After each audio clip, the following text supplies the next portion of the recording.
Oh, look, he's done his haircut. Look at that. Look, all today. Especially for it. I'm too close to the screen. Let me sort that out a minute. Lovely to see you all. Can you hear me? Is everything good? Is it working? Are we on for what's that? Hang on. No, don't want to play that. Because it's been so long. What, 5 days, 4 days? I forget how to do it. Come on, turn up on the screen. I just want to peel back a bit. You know, a bit of circling back. Lovely to see you all. I'll get some hellos in a minute. Oh, I've really got to double tap that. Here we go. I'm on. Sorry. That's about central, isn't it? Oh no, that's the wrong way. There you go. That's better, isn't it? Less imposing. Hi. It was 34 degrees here. Did you see it? I put it on Twitter and Telegram. Oh, you don't follow me on Twitter and Telegram? Links in the description. Lovely, glorious, scrubbage. 34 degrees, it said, with a 0% chance of rain. That can you ever have a 0% chance? I think they must have thought they were. Hello, David McGlinchey. You're turning up on the regs now, aren't you? He subbed 4 or 5 years back. Well, that's all right. 1 a year. It's regular. It's consistent. Hello, Pizzle. How are you getting on, son? Let's go for a few hellos. Dan's joining us today. Dan of Iconoclast fame. He actually said something quite interesting because when he's been on here before, I say to him, I'll say, I am going to put your face on it. You know, that weird little blue-red thing. Because people like to know that the Iconoclast is coming on. And I usually have to sort of not encourage him, but just kind of, I know he's Dan. You know, I know him as Dan. When we talk, I don't go, hello, Iconoclast. That would be weird. I used to know a lot of Dungeons and Dragons kids at school who would meet at school and it would be like, hello, Zathira. And they'd be like, how are you, Ragart and Tuntithata? He'd be like, yeah, I'm not so good now. I'm in your company. But today I said, I will put Iconoclast on it. And he went, yeah, I've pretty much realised I'm not, I can't remember the exact words, but he realises that he's not going to be separated from that name. So no dramas. Who else have we got in? Say hello to. Hello, Otto. Nice to see you. I've said Pizzle, but we'll have you again. Always good. Always good. It did have a bit of the Joe Pineapples about it, didn't it? The illustration. Let's have a look at that illustration. Dan's just joined, but I'll make him wait. Actually, I might not make him wait because he can have a little talk about. The one on the left looks like Joe Pineapples, doesn't it? Dan. Hello, mate. Hello, good evening. How are you doing? Actually, I'm going to rephrase that. Hello, the Iconoclast. Hello, Mr. Dangerfield. I'm doing well. Did you hear me just talking about that? Yeah, I caught the end of it. Yes. Yeah, I was saying, when we talk, I say hello, Dan. I don't say hello, the Iconoclast, but I'm going. No, that would be strange. Yeah, like even back in the day, it's not like I would talk to you or Hugh and be like, hello on the offensive. How are you? I know he's a person and he's got a name, and so do I. The weird thing about a lot of YouTube channels is, I mean, you do get these people who set up a corporate channel, right? We've done our research. We know how to make a YouTube channel. This is a business. And then you get the likes of you and me and Hugh, and I'm sure plenty of others who come. I mean, my name was easy because it's my name. And luckily, it's got danger in it, so it's quite easy to remember. It's quite good, yeah. I can't imagine you spent too long thinking about the Iconoclast. I bet you just was like, yeah, what should I call it? The Iconoclast. I mean, you're not even an iconoclast. You know, you're quite the opposite. Yeah, I think at the time I just chose the name because, you know, an iconoclast is technically someone who goes against cherished beliefs and ideas, right? And I thought it was someone who destroyed representations of icons, no? Yeah, there's a religious connotation to it as well, more along the lines of what you're saying. But there's a few different meanings of it. And I thought, well, at the time, what am I really going against? So I think the world is all really left-wing and bullshit like that. So I guess I'm an iconoclast in that paradigm.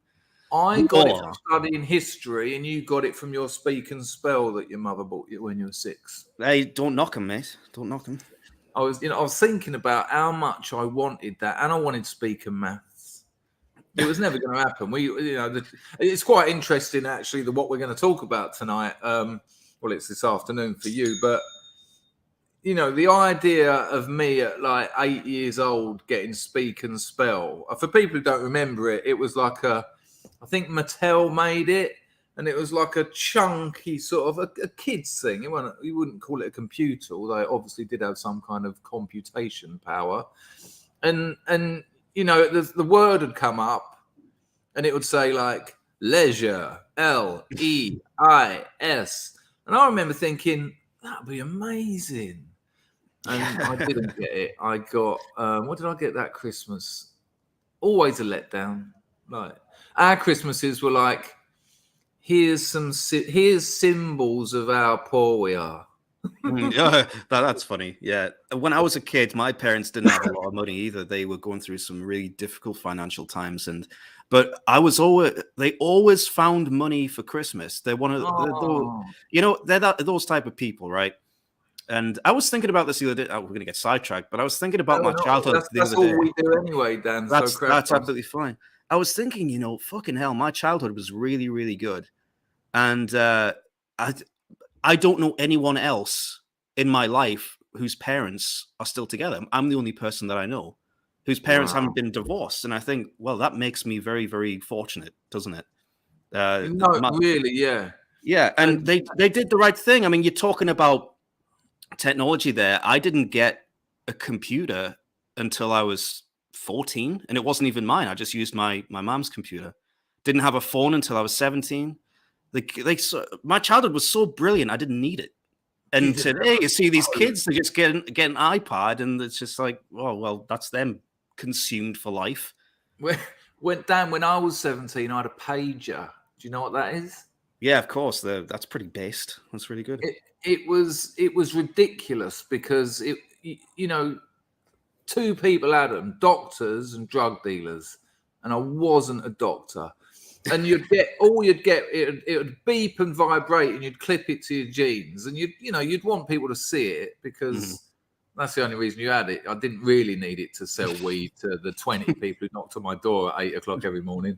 Right. But it would beep and vibrate, and then it'd have a phone number on its little LCD display, and then you'd have to go to a phone box and ring them. Be like, hello, mate. Yeah, that was lovely. yeah. Just how much do you want? I mean, that lovely. But I got the very first not iPhone. Good Lord, I did get that as well by accident.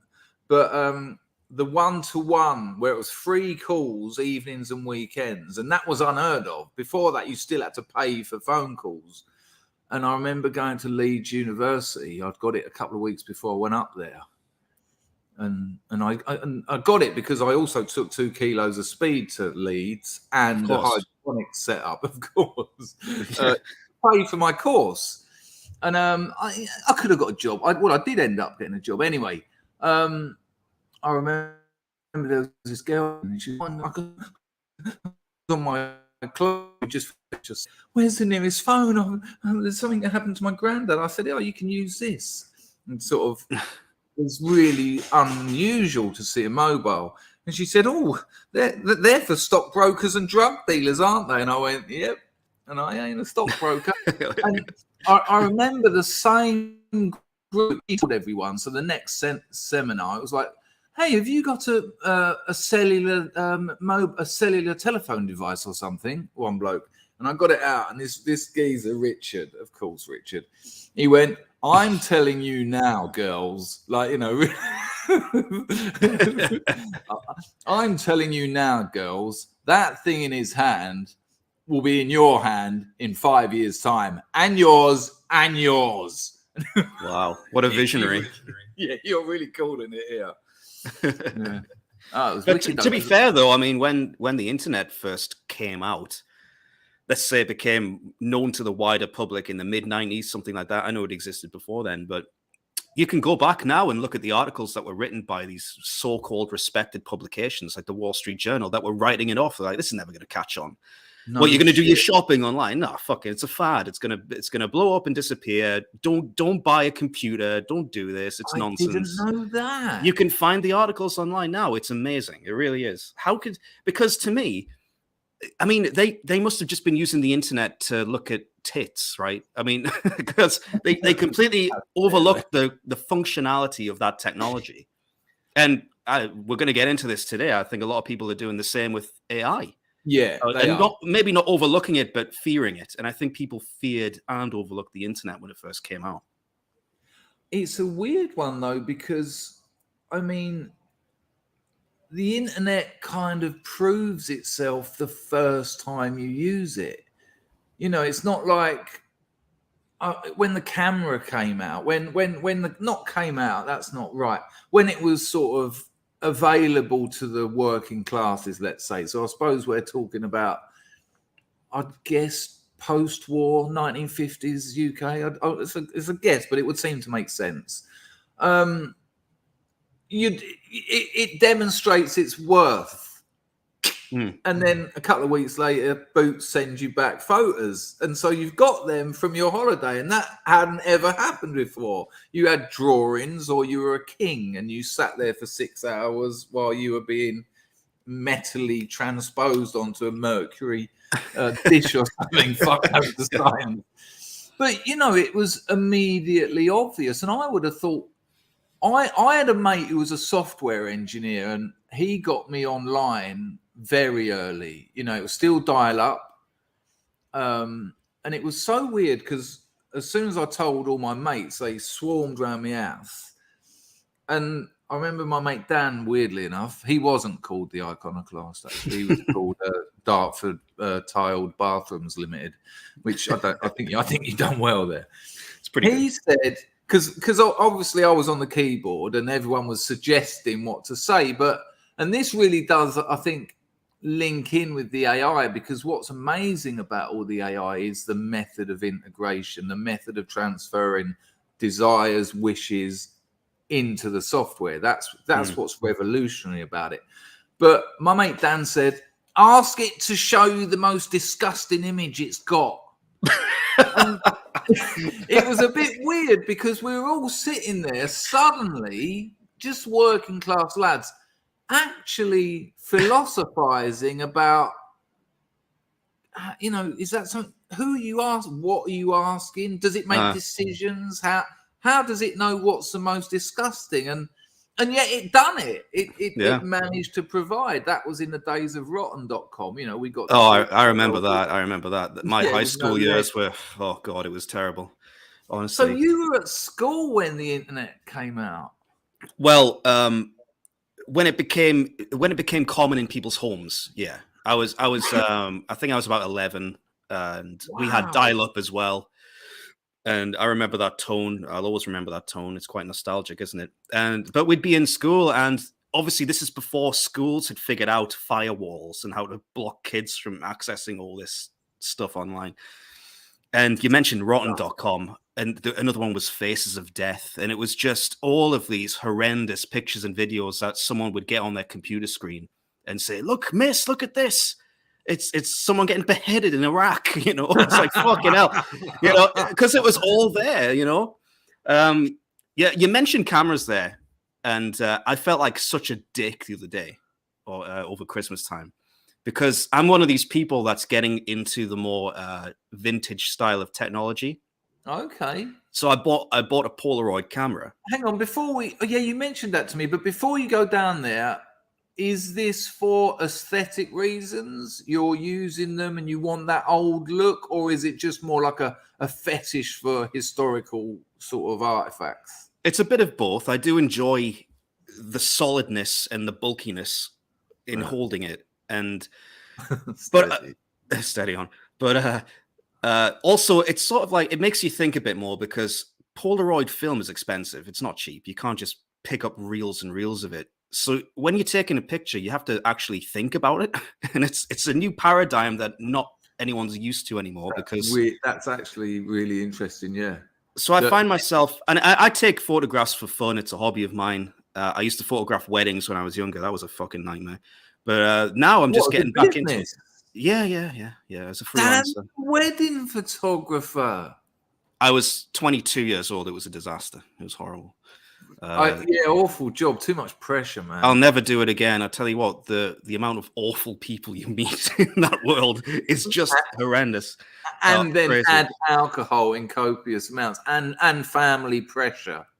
Oh my! You know what? Here's the most common thing that happened to me, and it was because I was young and I didn't know how to assert myself. But you know, I'd have my fee, and they would think, you know, I'd give them the photographs, and they'd be thinking to themselves, well, you know, Uncle Eric brought his camera along. We have a shit ton of photographs. Do we need to pay this kid after the event? You know, and it's like, well, hang on, I worked for fucking 10 hours photographing your wedding. You're just like, oh, Uncle Eric and his DSLR here. It's horrible. No one likes weddings anyway, but someone else's that you're working at. Shocking. But the Polaroid camera is really impressive, and it's just making me fall back in love with a hobby that I kind of put on the shelf for a while. It makes you think a bit more. I mean, that's why I think probably a lot of this AI stuff has really inspired you, because you are actually a filmmaker. You're a filmmaker, aren't you? That was what you were. That's what you studied. And I'm not doxing you. I read that in the newspaper. The newspaper said that was my ambition. I'd done a few things here and there, but nothing major. But yeah, I don't think it's no surprise that your videos they had considerably better production values than, say, mine, because I actually have made films. I worked in the pop promo industry for a while. But that's interesting. Interesting that you say about the Polaroid, because we got Warner Brothers. The video's actually on YouTube. A few of the scrubs have seen it. By the way, Chrissy, thanks for that donation, love, much appreciated. And remember, people, we are grifting as ever. The entropy is up the top, and the super chat is down the bottom. And we're on double bubble at the moment because I'm fucking skint. But just before I continue, I want the audience to know that you say we're grifting. I'm not seeing a penny of it. So what you're doing is you're paying Chris's electricity bill, not mine. Yeah. So just keep that in mind. Electricity. Is that what they call it, ladies of easy leisure these days? Right. So Warner Brothers had this band called Straw, and the budget was $100,000, which how long ago is this? 25 years ago, and that was about right for a band that had released a couple of singles and was signed to a major label, I suppose. You know, the singles didn't do much, but we shot it on Bolex, you know, those lovely 16mm cameras, gorgeous, and we edited it by hand. And what we done, now, I'll be honest with you, we only done it because you can if you're hand editing, literally splicing it with a razor blade in a little splicer, you just roll the tape into it, chop it, and you don't need an editor. You don't need to use rushes on Old Compton Street and pay them $20,000. So our $100,000 budget, and I got loads of my old art school friends involved for free because, you're going to be in a pop video. And I think we actually spent on that entire video, the location was an old abandoned school that we just broke into. I think costs were about $13,000, leaving us $87,000 to drink and snort our way through Soho for 6 weeks, which we did. But what was nice about it was we wanted to make the video, and that was the treatment. We said, well, make a video. So for people who don't know, when a company wants a video made, they tell loads of production companies, here's the music, we want some treatments. And so they go out to all the directors and creative consultants and say, do you want to write a treatment for this? Are you interested in making a video for this? And the treatment was, we're going to make a 3.5-minute video, because the song was 3.5 minutes long, obviously, that looks like a lost Fluxus tape. Now, Fluxus was a 1960s art movement. Probably the most famous woman or person involved was Yoko Ono. It was kind of German avant-garde art, but you'd recognize Fluxus if you saw it. And our idea was it was like a lost Fluxus tape that someone found, and so they would have actually shot. Fluxus would have used Bolex 16mm cameras. They would have hand spliced it. It doesn't matter that we burnt loads of the tape and it had all the chalk lines and all the numbers on it, because we wanted it to look amateurish. It's quite a con actually to get 100 grand off of Warner Brothers and say, yeah, we're going to make you a really amateur looking homemade video. Especially back then as well. Now it's a style people do all the time, but back then it's like, well, you could just get a regular video camera and get that style straight away. But yeah, exactly. Well, there's hang on. Oh, don't go. This was a good thought. Wait. Let me just pull it back. Nah, if I forget about it, it will come back. Go on. Tell us a bit more about the Polaroids. Well, before I do that, can I ask you a question? Because you brought up Yoko Ono there, right? Yeah. And I'm not I'm not in that world. You can rattle off all these styles and stuff. Was she actually a good artist from your perspective? No, because I wasn't alive when she was prominent with John Lennon, but I look at clips and see what they did together, and I can't take it seriously. It's hard to believe that anyone fucking took it seriously. I mean, but apparently they did. It's a weird one with the art world anyway, because, what's good? I done 5 years art school, and that's usually the first lecture at any art school. How do we teach you this? What is good? How do we make you better at something? Why is your work better than yours? And then you get down to what's the function of your work? Is it political? Are you a political artist? Has it got a social function, or is it just decorative? Is it just beautiful? Is it contemplative? Has it got a historical function? And so it's a weird one, because at the end of a course, not a course, like a term or whatever, you have to put on a piece of work. Or like at my bachelor's degree, I've done performance art. And I've spoke about this many times, so I'll keep it brief. And we had a load of people looking very official. They were acting, but no one knew that. They looked like security and legal personnel. We had them all dressed up like that. And you had to fill in all these forms, put your thumbprints, sign your life off. We made it look very authentic, so we wanted people to think it was real. And there was a few rules they had to agree to when they walked into the performance space. And the rules were you had to be out of the space, and it was one at a time. The audience went in one at a time. You had to be out of the performance space within 1 minute. You had to pigeon step, the 1 foot in front of the other. Right. Not that pigeon step, but like one in front of the other. Following the black line that goes round the room and back out. And do not establish eye contact with anyone in the room. Now, in the room was me and my mate with ice hockey goalkeepers' helmets on, loads of other padding, and a couple of broomsticks with a bit of pipe lagging round them. This is where you just beat the shit out of everyone. I think I've heard you talk about Because as soon as you walk into a room, you look up, and that's establishing eye contact. And then we just went and smashed the shit out of them. Now, my tutor, who I had to have my crit with, it's called a crit. I think it probably stands for criticism or critique. Probably critique. He loved it. He absolutely loved it. And he was like waxing lyrical, saying it was one of the best pieces he'd ever seen. And he said the potential for violence was very exciting. And I was like, how many potential was it? It was just violence. It was violence. It was graphic violence. We actually, nice one, Archie, you lovely bastard. That's brilliant. We were actually in that art school, which was the last true avant-garde art school in the UK, Dartington. They were invited to send 3 artists to the Glasgow Live Art in Time Festival, which was a proper university that also done engineering and sports science and loads of rugby players. And so my tutor said, do you want to, and the piece was called Discipline and Punish, after Foucault's history of discipline and punishment and the panopticon. Would you like to put on that piece of work? So without thinking, I just went, yeah, lovely. Yeah, lovely to be asked to perform, be an artist. Suddenly we're there and there's a queue of about 100 people, but they're not all the wanky little effect kind of art students at Dartington.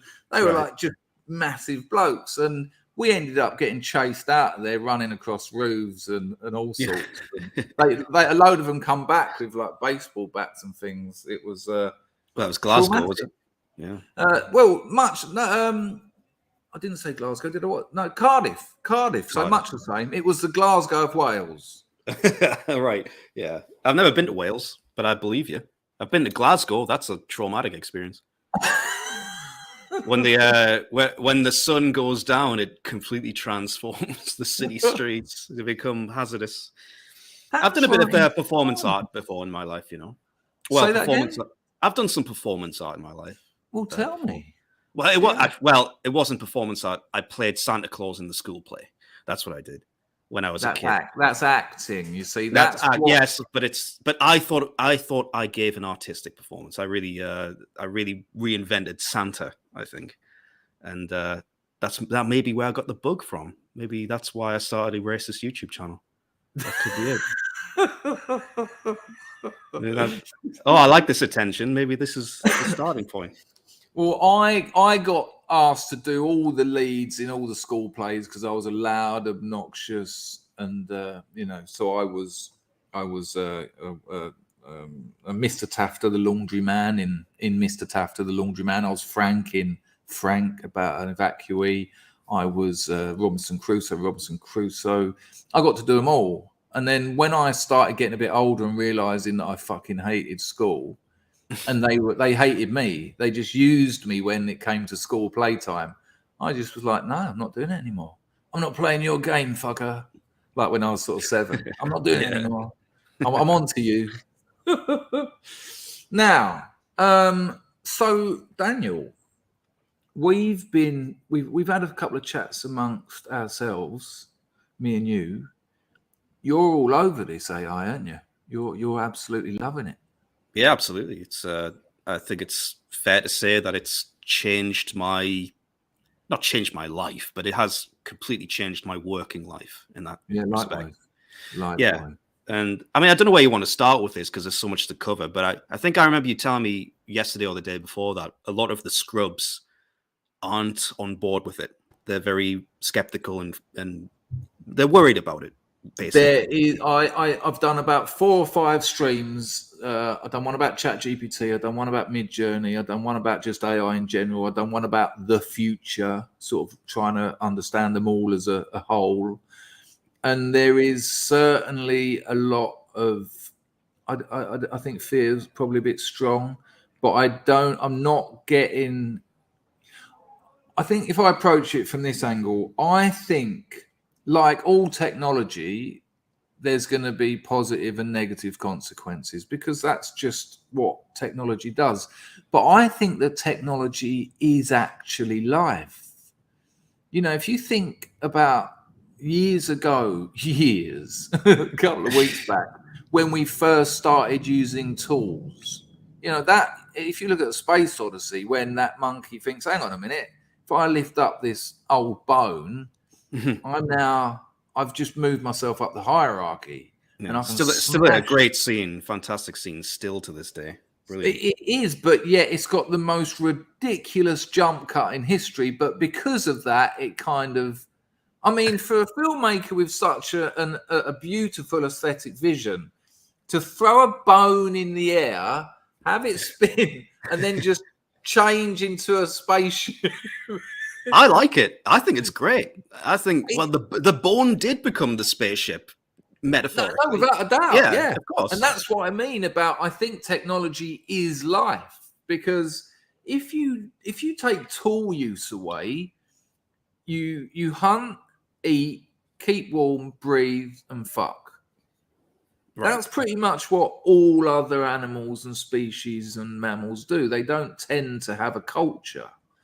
But as soon as you start using tools, yeah, the bone does become the spaceship. That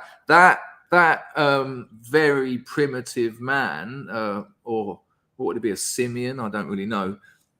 picked that bone up and is now making 5-titted women on MidJourney. And that is yeah.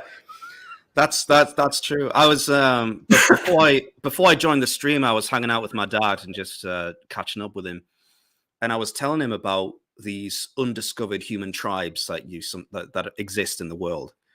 And there's a famous shot of from a drone of this tribe, and they're throwing spears at it because they don't know what it is. They're just untouched.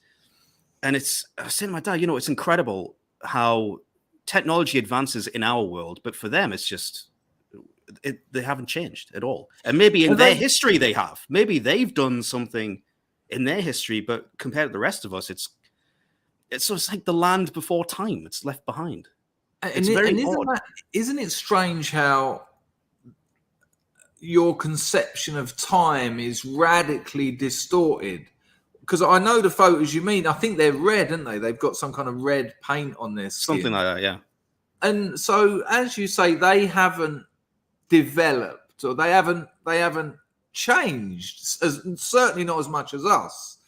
And so their understanding of time must be radically different to ours, because we can trace back a history of essentially technological development.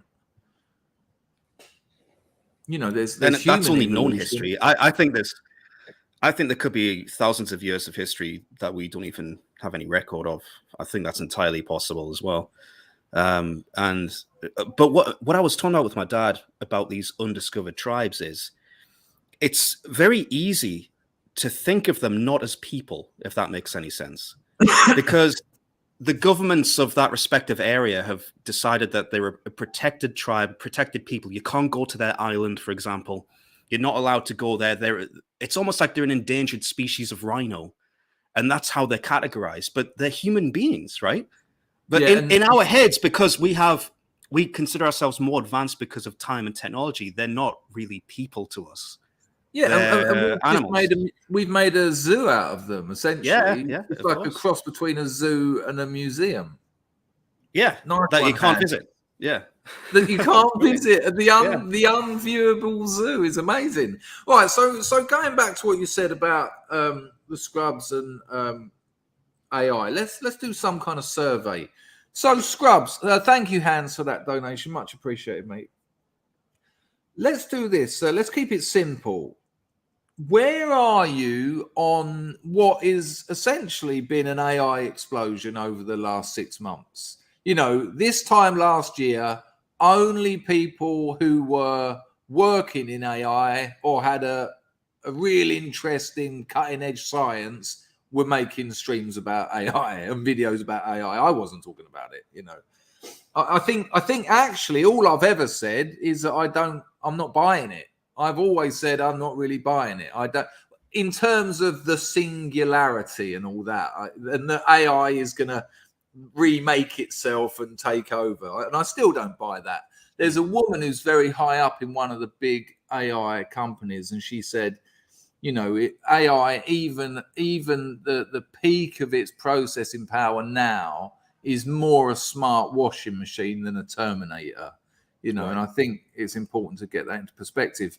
But Scrubs, where we need a number. Let's try and work this out. Are you positive? That's a 1. Yeah, it's a signifier. It's a 1.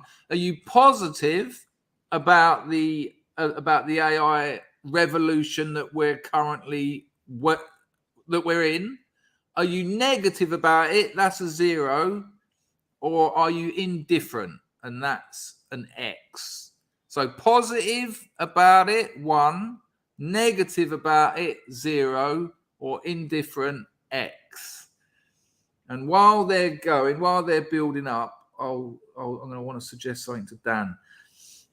What I've said to the Scrubs and to other people I've debated this with, I think at the moment, regardless of what you think about it, we're going to enter a phase of our evolution and our technological evolution where if you ignore it, you're going to end up in a technological underclass because it's going to change everything. It's going to change everything. And I've got some examples to talk about and show you and everyone as we get on with this. I don't think there's the way it's being used in commerce and it's already being done, and it's predicting the future. Now, the thing about having machine learning AI models predict the future, it's much like advertising online. So you know what it's like on the internet. You say to your mate on Facebook, "Oh, have you heard Spiritualized are playing live next month?" And then you go to a completely different site on a different computer on another day, and you're getting adverts for Spiritualized, and you're like, "Hey, hang on, I'm being followed around by this advert." And so what's happening there? Very, very basic marketing where you're now tagged as a Spiritualized fan and similar bands and similar cultural things. Your future actually changes because of what marketeers are doing. Your experience of the internet changes. Your suggested videos changes. So your experience of the world changes because of advertisers. Get AI involved in that, and I think we're actually, I've described this as an epistemological cleaving. I honestly think that the changes are going to be so significant that if you don't keep up with it, it's almost going to be like you're going to end up living in like a sort of a post-apocalyptic world where things don't actually work. It would just, and I mean that. I absolutely mean it. If you don't understand not only how it works but how it affects you, it's going to be like being homeless. It's going to be like being a junkie. It's going to be like being an alcoholic. You're going to live a life that exists sort of in a weird little world that's sort of parallel but not part of a different space of existence. I think you can compare it to old people these days in their 80s and 90s who are suddenly finding out that everything has to be done through an app on a smartphone, whereas before they could just walk to the bank and deposit cash in person, right? Yep. Things like that. I mean, one of my neighbors is literally a 90-year-old woman, and I have to help her out all the time because she's trying to do something, and it has to be through an app, and I have to do it for her because for some reason there's no in-person solution anymore. And I think it's similar to what's going to happen here. The world is going to change fundamentally, and it might pass you by if you don't keep up with it. Yeah, that's what I mean. So I know there's a lot of fear about it. I think it's going to happen regardless, and all you can do is best position yourself to go with it, really, because you can't stop it. It's going to happen. It is what it is. And I know people, I mean, I'm not going to get political, but I think a lot of conservative-minded people are always very skeptical of new technology and how it gets implemented. And so am I. Don't get me wrong. This has helped me a lot, but there's a lot of things that I'm not thrilled about with the potential that I could go to. For sure. But it's going to happen regardless, and that's just the fact. So what are you going to do? Yeah. And the thing is, if you think that people are going to be able to use... sorry, I'm getting messages coming through. If you think people are going to be able to use AI against you, which they are, they're going to be able to use it to prize money out of you. They're going to, in ways you never thought. And I know that for a fact. The depth probing of mid-20th century marketing and focus groups is going to be play school compared with you'll be buying things and not even knowing why the next day. But they will have such an understanding of your conscious and unconscious functioning that you'll be doing things without knowing why. I mean, it kind of happens already. Marketing's already at that space. But with machine learning, it can happen so much faster. 10 minutes online, and they could probably sell you something, even though you're overdrawn and skint. And I see it coming. And the point is, and it's just basically saying what you just said, but if you think that's bad a negative, which it is. I think that's negative. I'm in marketing and I'm an ethical marketer. There's things I won't do that would earn me more money, but I don't want to be like that. I don't want to be that person, because that money that I earn is not going to make me as happy as knowing I'm an ethical marketer. You can have all the money in the world, but if you know you're squeezing people for things they can't afford, that doesn't make me feel good. But if you're going to let the opposition have that technology and that weaponry, and you're not going to, well, if you think it's bad, if you think it's going to be bad anyway, handing over that weaponry and saying, no, you can have it, I think it's awful. Well, you're going to be so much more vulnerable to it, and more likely to become a victim of it. No, I completely agree. And there is this romanticism. Someone I really like to watch is The Woodlander. I'm sure you agree. Yeah. Right? And there is this romanticism of, well, I wish I could just disconnect from the grid and go to the woods and live like that. And I feel it too. But the reality of the situation is most of us can't do that. Most of us rely on these big systems and these big grids to live our life. Yeah. And if those things are going to change irreversibly anyway, then what you're going to do, just be constantly playing catch up, just complaining and saying, oh, I don't like this, but I need it because I've been forced into needing it. And it's don't be a victim. That's what I mean about like, it's going to be like being homeless. You're gonna inhabit a world that no one else does. Like your neighbor, and no fault of her own. She just got old and didn't pay attention to the developments in technology. The world changed so quickly for people like her that she had no chance, really. And it's not like, what am I going to say to her? She's 90 years old. Enid, you should really keep up with technology and how things change. It's not going to happen. She's but that is what I'm saying. That's what I've said on every video, which is a good time to have a look at the results of the poll. Let's have a look then. So one was positive. So we got a couple of ones there, a couple of notes. Otto's indifferent. No. John absolutely loves it. A lot of indifference, a lot of notes. Interesting. Wait, what was naught? Was naught indifference, or was naught was not into it. Not into it. Oh, Think it's negative. X was indifference, and 1 was into it or positive.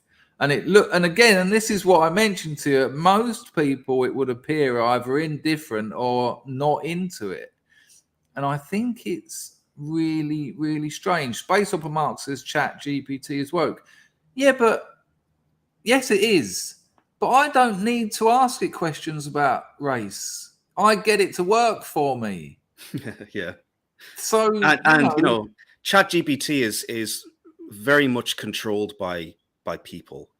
It has certain parameters in place. It can't go to certain areas. There was an experiment a couple of years ago where there was an AI, I think it was an AI Twitter account, wasn't it? And after a day, it became the most racist thing in the world. And they had to delete it. Right. It was incredible. That's not going to happen with ChatGPT because it is fundamentally controlled by a team of humans. Now, if there was an open source AI in that similar vein, I think Elon Musk wants to start one. You never know what it could say. Elon Musk started ChatGPT, didn't he? Yes, and he originally started that to be open source, but once he left the project, this is according to him, the new people came in and put some restrictions in place in it. Okay. So he wants to basically do it again, but for what it was supposed to be in the first place. Sort of the opposite of Twitter. But here's the thing, it's been really funny. Do you know about Dan? The ChatGPT dude. Oh, yeah. Yes, I've seen that on 4chan. Yeah, hilarious. It's beautiful the way they've used it to tell it to not follow its own rules, and it worked. They unwoked it. And so, but here's the thing. So I guarantee there will be hundreds, if not thousands of people currently working on putting together a language model machine learner. I mean, ChatGPT isn't even machine learning, is it? It's a data set which ended in 2021. So there'll be people working on variants that aren't woke. And when they come out, it's gonna be everyone goes to that one. You know, on MidJourney, if you type in sexy, it says no, can't have that, can't have that. You can put sword digging into someone's eye, but you can't have sexy. That no, we don't do sexy in the world anymore because it's sexy or something. It's ridiculous. Yeah. Staying was show you're down in Sihanoukville. I used to holiday down there when it was paradise, but now it's just a Chinese casino hellhole. No, I've heard that a lot of them are moving out though because it went down the pan. A lot of crazy things happening down there. But nice to know you're in Bodia. Okay, so Dan, we've got to be a little bit careful. There's loads of things I want to say, but I've got to be a bit careful because they involve other people and my job, and it's not fair to potentially get them in trouble or say things about them. But I'm using ChatGPT and MidJourney all day, every day at the moment, you know, to redo previous e-commerce things. I'm getting it to rewrite product copy. And, you know, I think people don't realize some. Let me give you an example of some of the power of it. You can say to ChatGPT, this is product copy. And then ChatGPT works out what product copy is from its data set. And it produces the content you want, but knowing that it's product copy, and product copy needs certain things. It's not like normal prose. It's not like a novel. It's not like 1950s advertising. It has to have certain things to sell that product to a consumer, such as it's got to convince the person reading it that they've got a problem, and then it's going to convince them that it's got a solution. And it can actually do that. Now, when I used to get a new product in one of my shops, one of my online shops, it would take me about 3 or 4 hours to write about 400 words product copy. You know, I could write the skeleton in about 10 minutes. Okay, but then I want to get the specs in. But then you've got to get the call to action in, and then you've got to get the value propositions in. Then you've got to get this. Then you've got to get what's the problem you're solving, and then you've got to say how it solves a problem. Then you've got to say how it solves a problem better than the other solutions that are out there. You can tell ChatGPT to do that just by saying, rewrite this description of an object, but as product copy. Now, having been writing product copy for nearly 20 years, when it does it, I look at it and think, that's fucking brilliant. That's credible quality product copy. And it took me 10 minutes.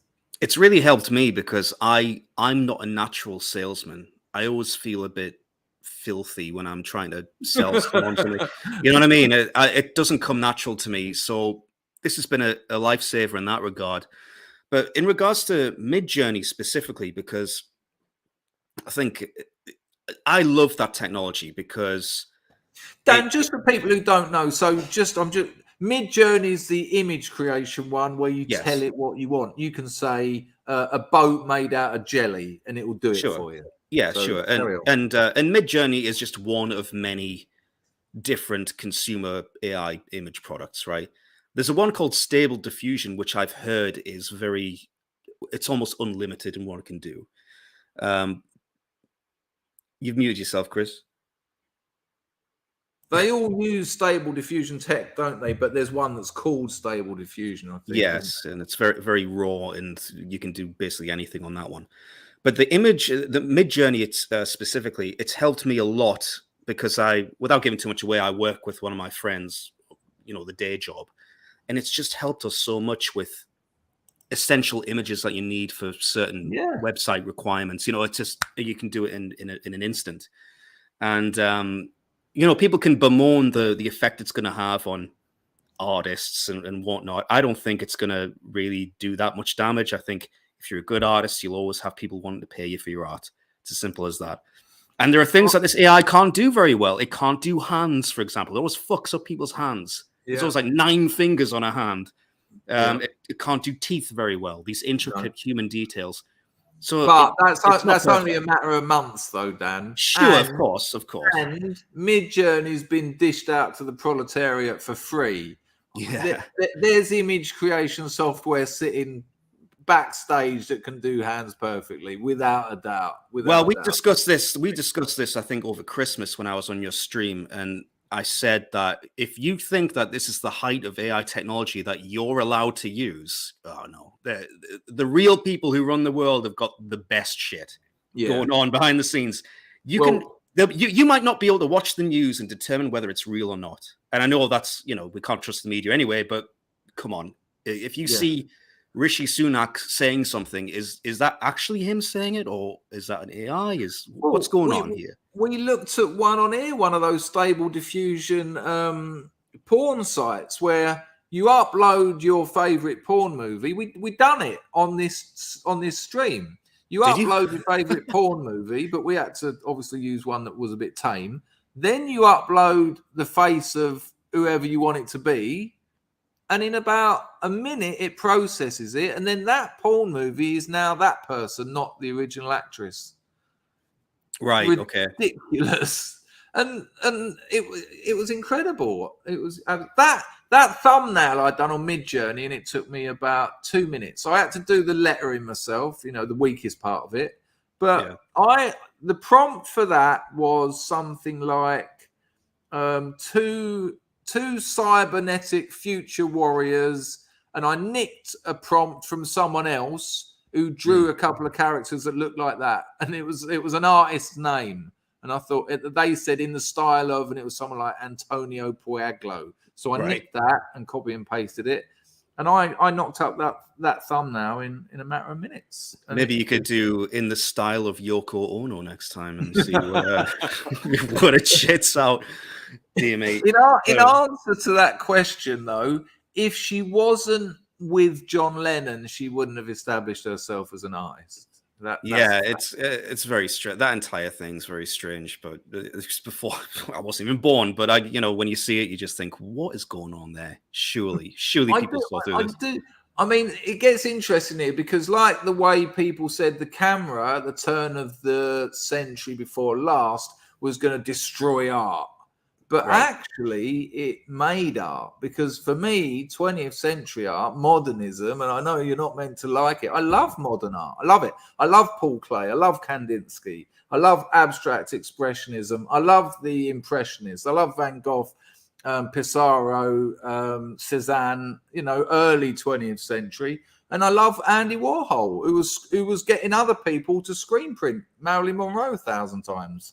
Well, for me, I'm not well versed in the art world. So when you say modern art, I just get a mental image of an unmade bed, right? So that's not what you mean. Yeah, that's not what you're talking about, is it? Or is it? Well, we're going to go up a real blind alley here, because I've talked about this a lot on this stream. The arrogance of the intellectuals of the 20th century. I mean, these are meant to be our thinking people, Dan, right? And we had a phase, I suppose you'd call it, a phase of art called the Impressionists. Whereas rather than trying to recreate, a perfect sort of reality image like the Renaissance painters did, your Caravaggios and all that, they were doing impressions of things. Cézanne, Van Gogh, Pissarro, etc.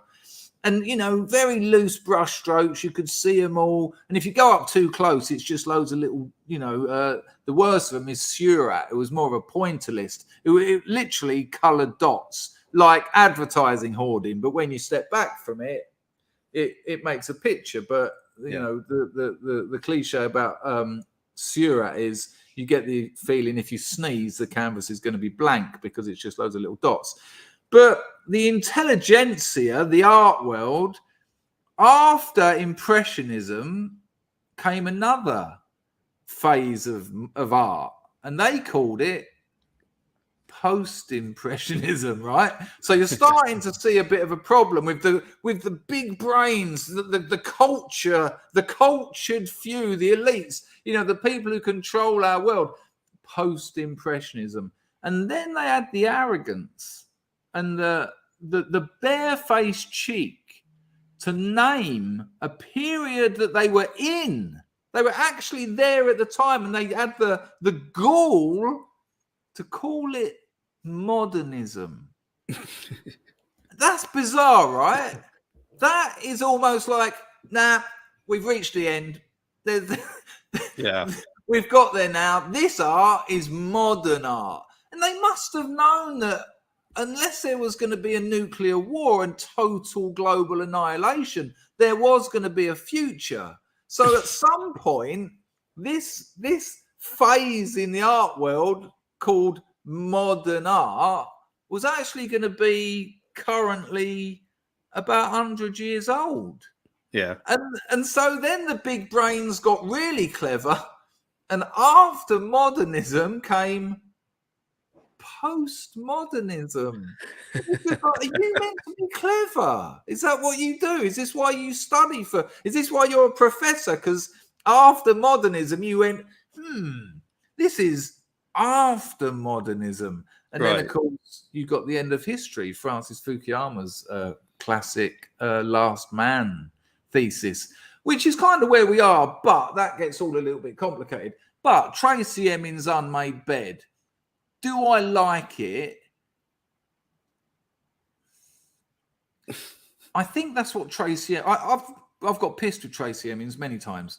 Oh, right. It's not really about Tracey Emin's. The likes of Tracey Emin's is more about art, whereas Kandinsky and Paul Klee about in the sort of 1930s, 40s, 50s.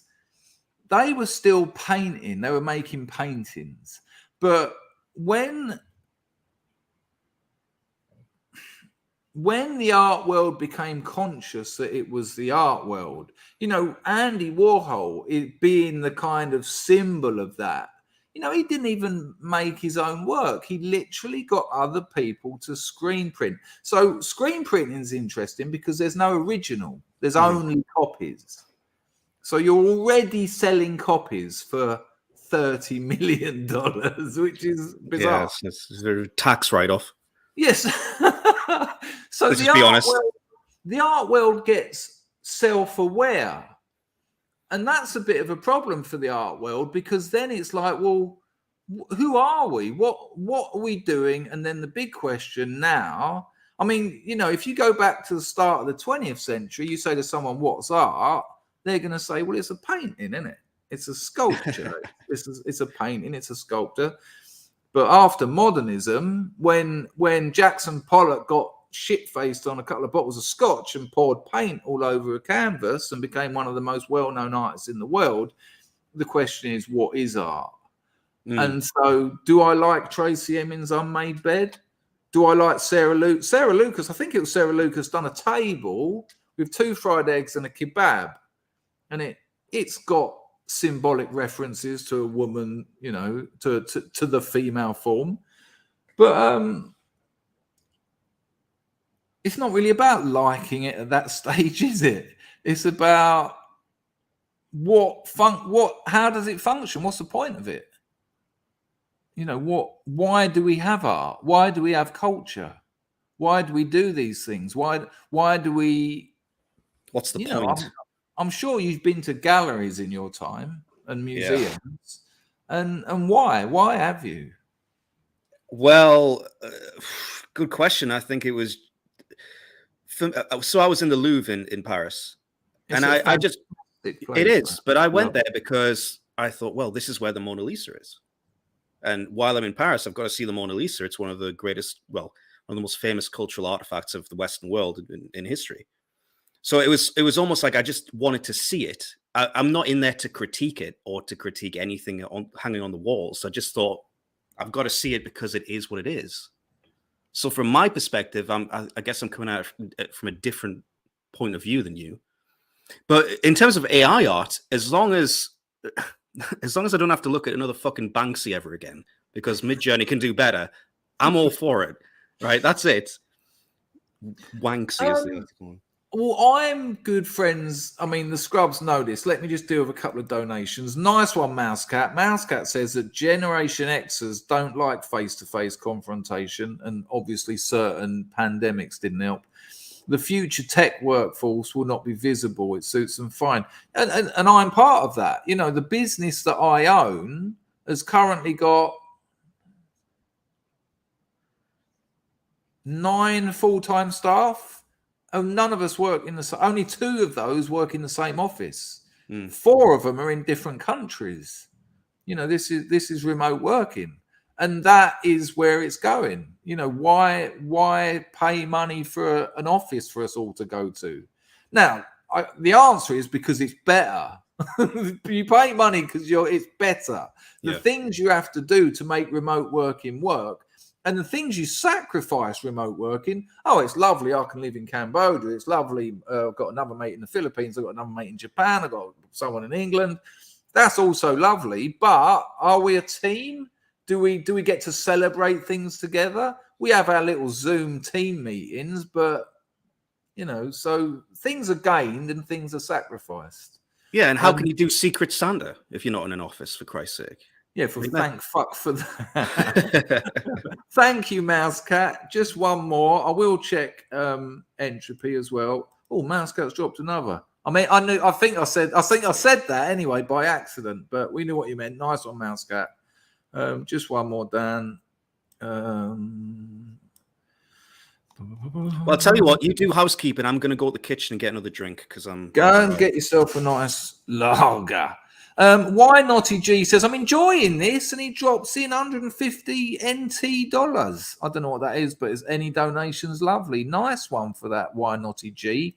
Nothing over on entropy, so I imagine blogs isn't in.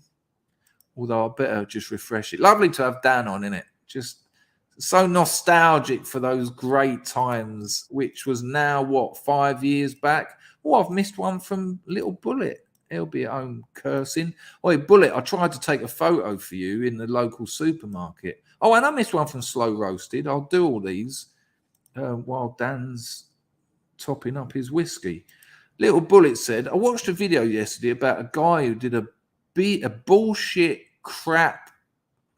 I don't know what this is. What's a BSKRAP painting? Snuck it in the Tate, hung it on a wall, and people thought it was a real work of art. That's been done loads of times. But I don't think it's like Tracy Emin's Unmade Bed. You know, so someone said to me when I was defending that piece of work in an argument, said, well, I've got an unmade bed at home. And I said, a nice one for the donation, Bullet, and for the comment. I have an unmade bed at home every morning. And it's like, well, yeah, but you haven't elevated yourself to the position of an artist whereby you can put an unmade bed in the Tate Modern and have the art world and the intelligentsia discuss it. And that's kind of what the point is. You know, Tracy Emin's isn't an idiot. She's fucking intelligent woman.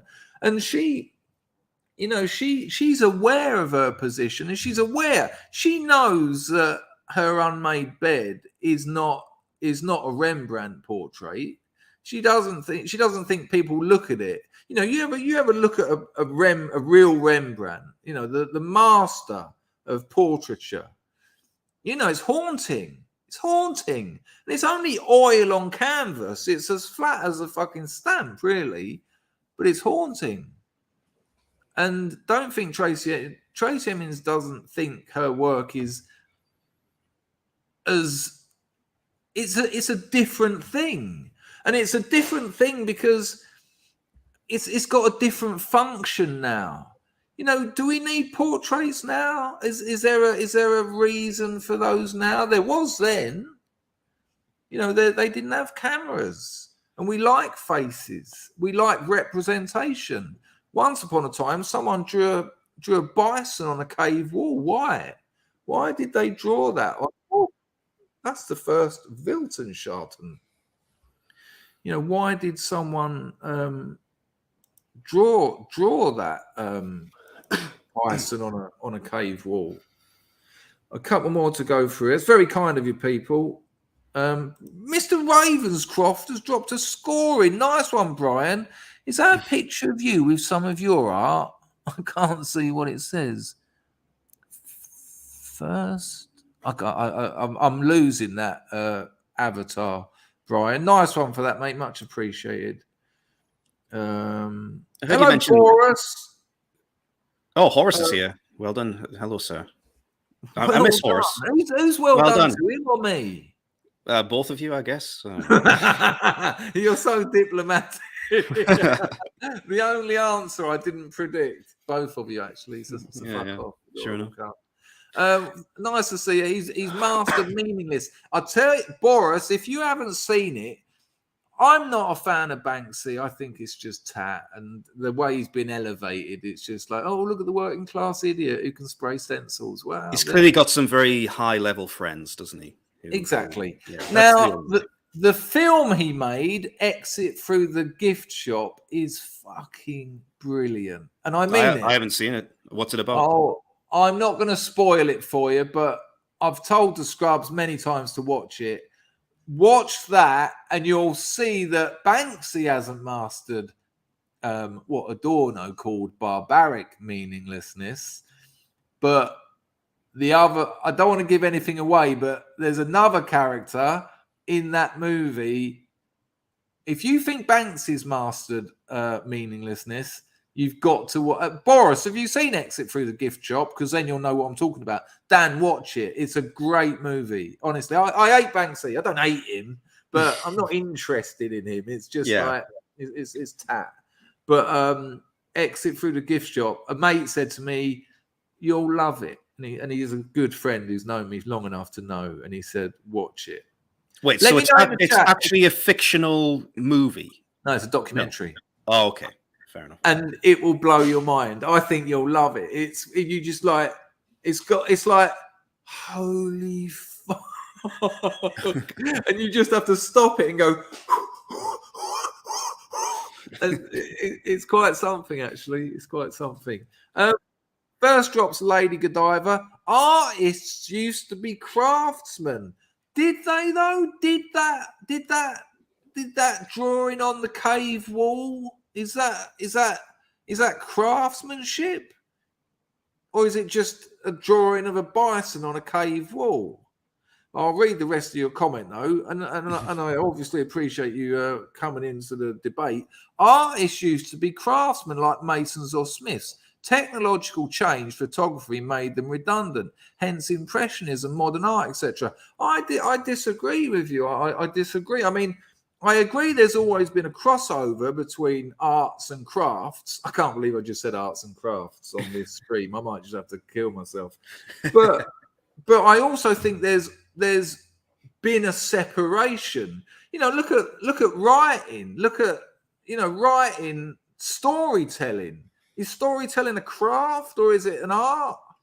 Poetry, is poetry a craft or is it an art? I think I'm not sure that you can just say that photography changed art for sure, but you can. It's a well-trodden argument. I just think that history shows otherwise.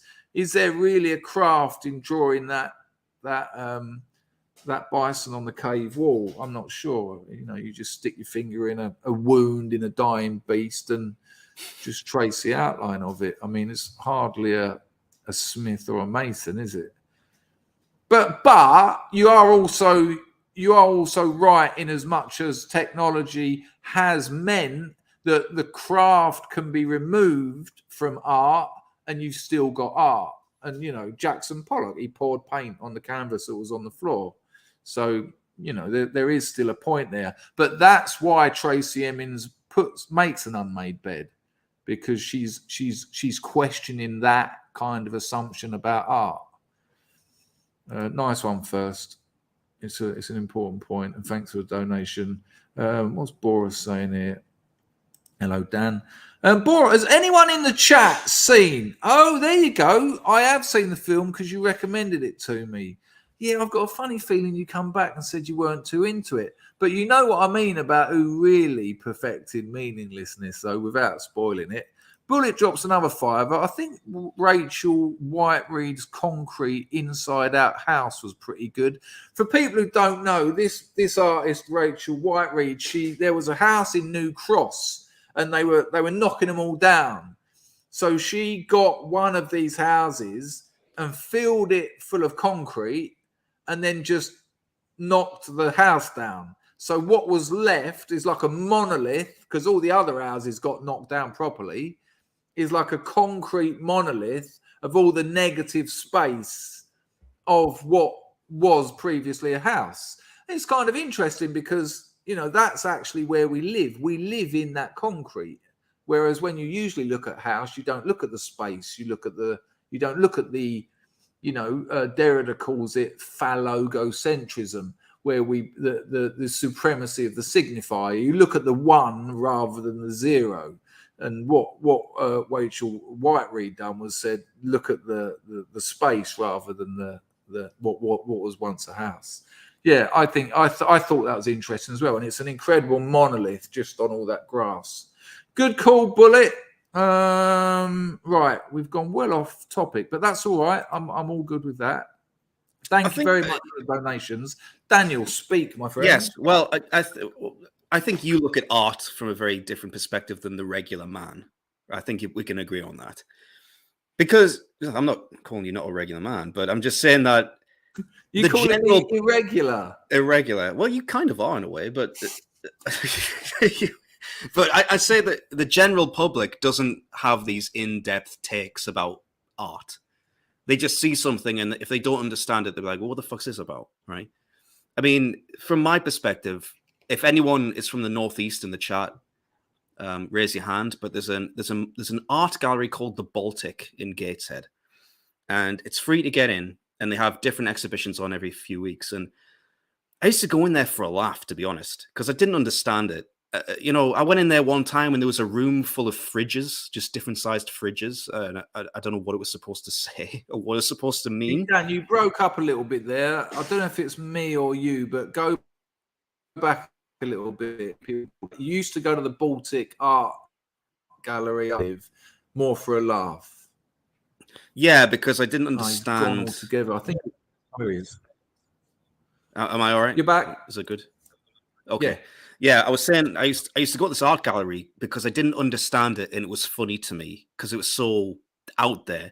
There was a room full of fridges, just different sized fridges, and I don't know what it was supposed to mean. I know the artist came up with some bollocks about what it meant. I can't remember what it was. It was just a room full of fridges, and it was just all this stuff.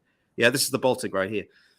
And sometimes you go in there and there's some impressive visual pieces, but when they try and tag on a meaning to something weird like that, it just makes me laugh. And I think that's the position of the general public. It's like, what is this? Come on. And someone's going to pay like $5 million for a room full of fridges, right? Just think, why? You just buy the fridges individually and line them up yourself. It's okay. It's an interesting thing, Dan, but here's what I'd say to that. Now, look, I haven't really got, there's a piece of work from the Baltic. I haven't really got a dog in this race, to be honest with you, but I do like to talk about art because really that's what it does now. That's what modern, and by modern I don't mean the period, I mean the now. That's what modern art tends to do. But when you say you look at modern art or whatever and you don't understand it or whatever, and I hear other people say, yeah, but you studied it and blah, blah, blah. When I see a pile of bricks or a lot of fridges. But it was the same when people were painting on canvases. That now I'm having to guess, but there is historical documentation around this, that people had to be sort of broken into the idea of looking at a painting of something. That didn't just happen. People didn't just one day, as a species, sort of go, "Oh no, we have pictures of each other and our kings and queens up with big gilt frames." You know, they had to be broken into this idea that that's what our culture does. You know, the peasants didn't have it, did they? You can't imagine. Feudal societies didn't have galleries, I think it's fair to say. Whereas the king on the top of the hill wanted to immortalize himself. How does he do that? Oh, there's this geezer that he's managed to make colours, and he puts them on a bit of old stretched pigskin or whatever, and it lasts for hundreds of years. And old Henry VIII's like, let's do it. You know, but they still had to be, you know, you can imagine a bloke whose job it is to, let's imagine a woman who milks cows. A milkmaid, I imagine, should have been called. And they, you know, the king's knights, they went down into the little, the Shire, where the hobbits were, grabbed a couple of these peasants by the neck, chucked them on the back of the horse, took them up to the castle, put them in the gallery, and said, "Have a look at these." And those peasants, I will posit to you, didn't know what the fuck to make of them. You know, they probably didn't have any mirrors worth their salt, the peasants. They'd probably never seen a mirror. I mean, you know, the elites would have done, but they still wouldn't have been that good at that, I imagine, medieval period, like, 1500s. And they wouldn't have gone, "Wow, look at the amazing brushwork. I mean, that really does look like Richard IV." You know, that isn't what they'd have done. They'd have been like, "Yeah, but what's it for? Right. What is it?" And so when you walk into the Baltic and see 30 fridges, you respond like, I'm positing, I've obviously got no documentation to prove it, that they would similarly throughout history would have responded to art at the same time. Because the question comes down to, what is the function of it? Yes. So you're basically comparing me to a milkmaid peasant from the Middle Ages. That's essentially what you're saying. In a sexual way, though. Yes, I was thinking in code. This is sounding very much like an airport best-selling novel. You know, one of the most offensive things my editor said to me when he read the first draft of my novel, he said, "I can imagine someone reading that in an airport." I said, "Oh, brilliant!" Fuck off. I said, "You fuck off." He did laugh. Thankfully, it was a joke, but. Yeah, I don't think you should sniff at that. You know, I mean, you're stuck in an airport for 5 hours. You want something good to read. No, what's wrong with that? I'm sniffing at that. I don't want to shift units. I want people to put the work in, and people don't put work in when they're reading in airports. They're just passing the time. Right. If you don't put the work into my novel, you ain't going to get anything out of it because it's nonsense. Well, all those airport novels will just be written by ChatGPT anyway in a few years. So it doesn't matter. Weirdly, this is right. So my editor had a triple heart bypass, and I already thought, like, we've been working together for 3 years. We built up a relationship. He knows all my punctuation and grammar idiosyncrasies, and I do fuck around with grammar and punctuation. I use it to my advantage by, you know, breaking the rules. And but he knows that because that manuscript has gone backwards and forwards about 6 times. So when he tells me about this triple art bypass, I'm thinking, oh, for fuck's sake, when he comes out of that, the last thing he's going to want to do is go through my 260,000 word manuscript again. Why does he have to die on me? He goes off the radar after the operation. I think he's dead. And he's not answering the phone. He's not answering his emails. And then I get an email from him saying, "Sorry to let you down. I've turned into an alcoholic. I'm drinking 2 bottles of whiskey a day. I go to rehab on Thursday for 8 months." Now, not only is that 8 months, I know what it's like to come out of rehab. The last thing he's going to want to do when he comes out of rehab is reacquaint himself with my terrible novel, and line edit it, copy edit it, continuity edit it, and proofread it. So I thought, right, I can continuity edit it, I can line edit it, and I can copy edit it. And I've been doing that, and it's nearly done.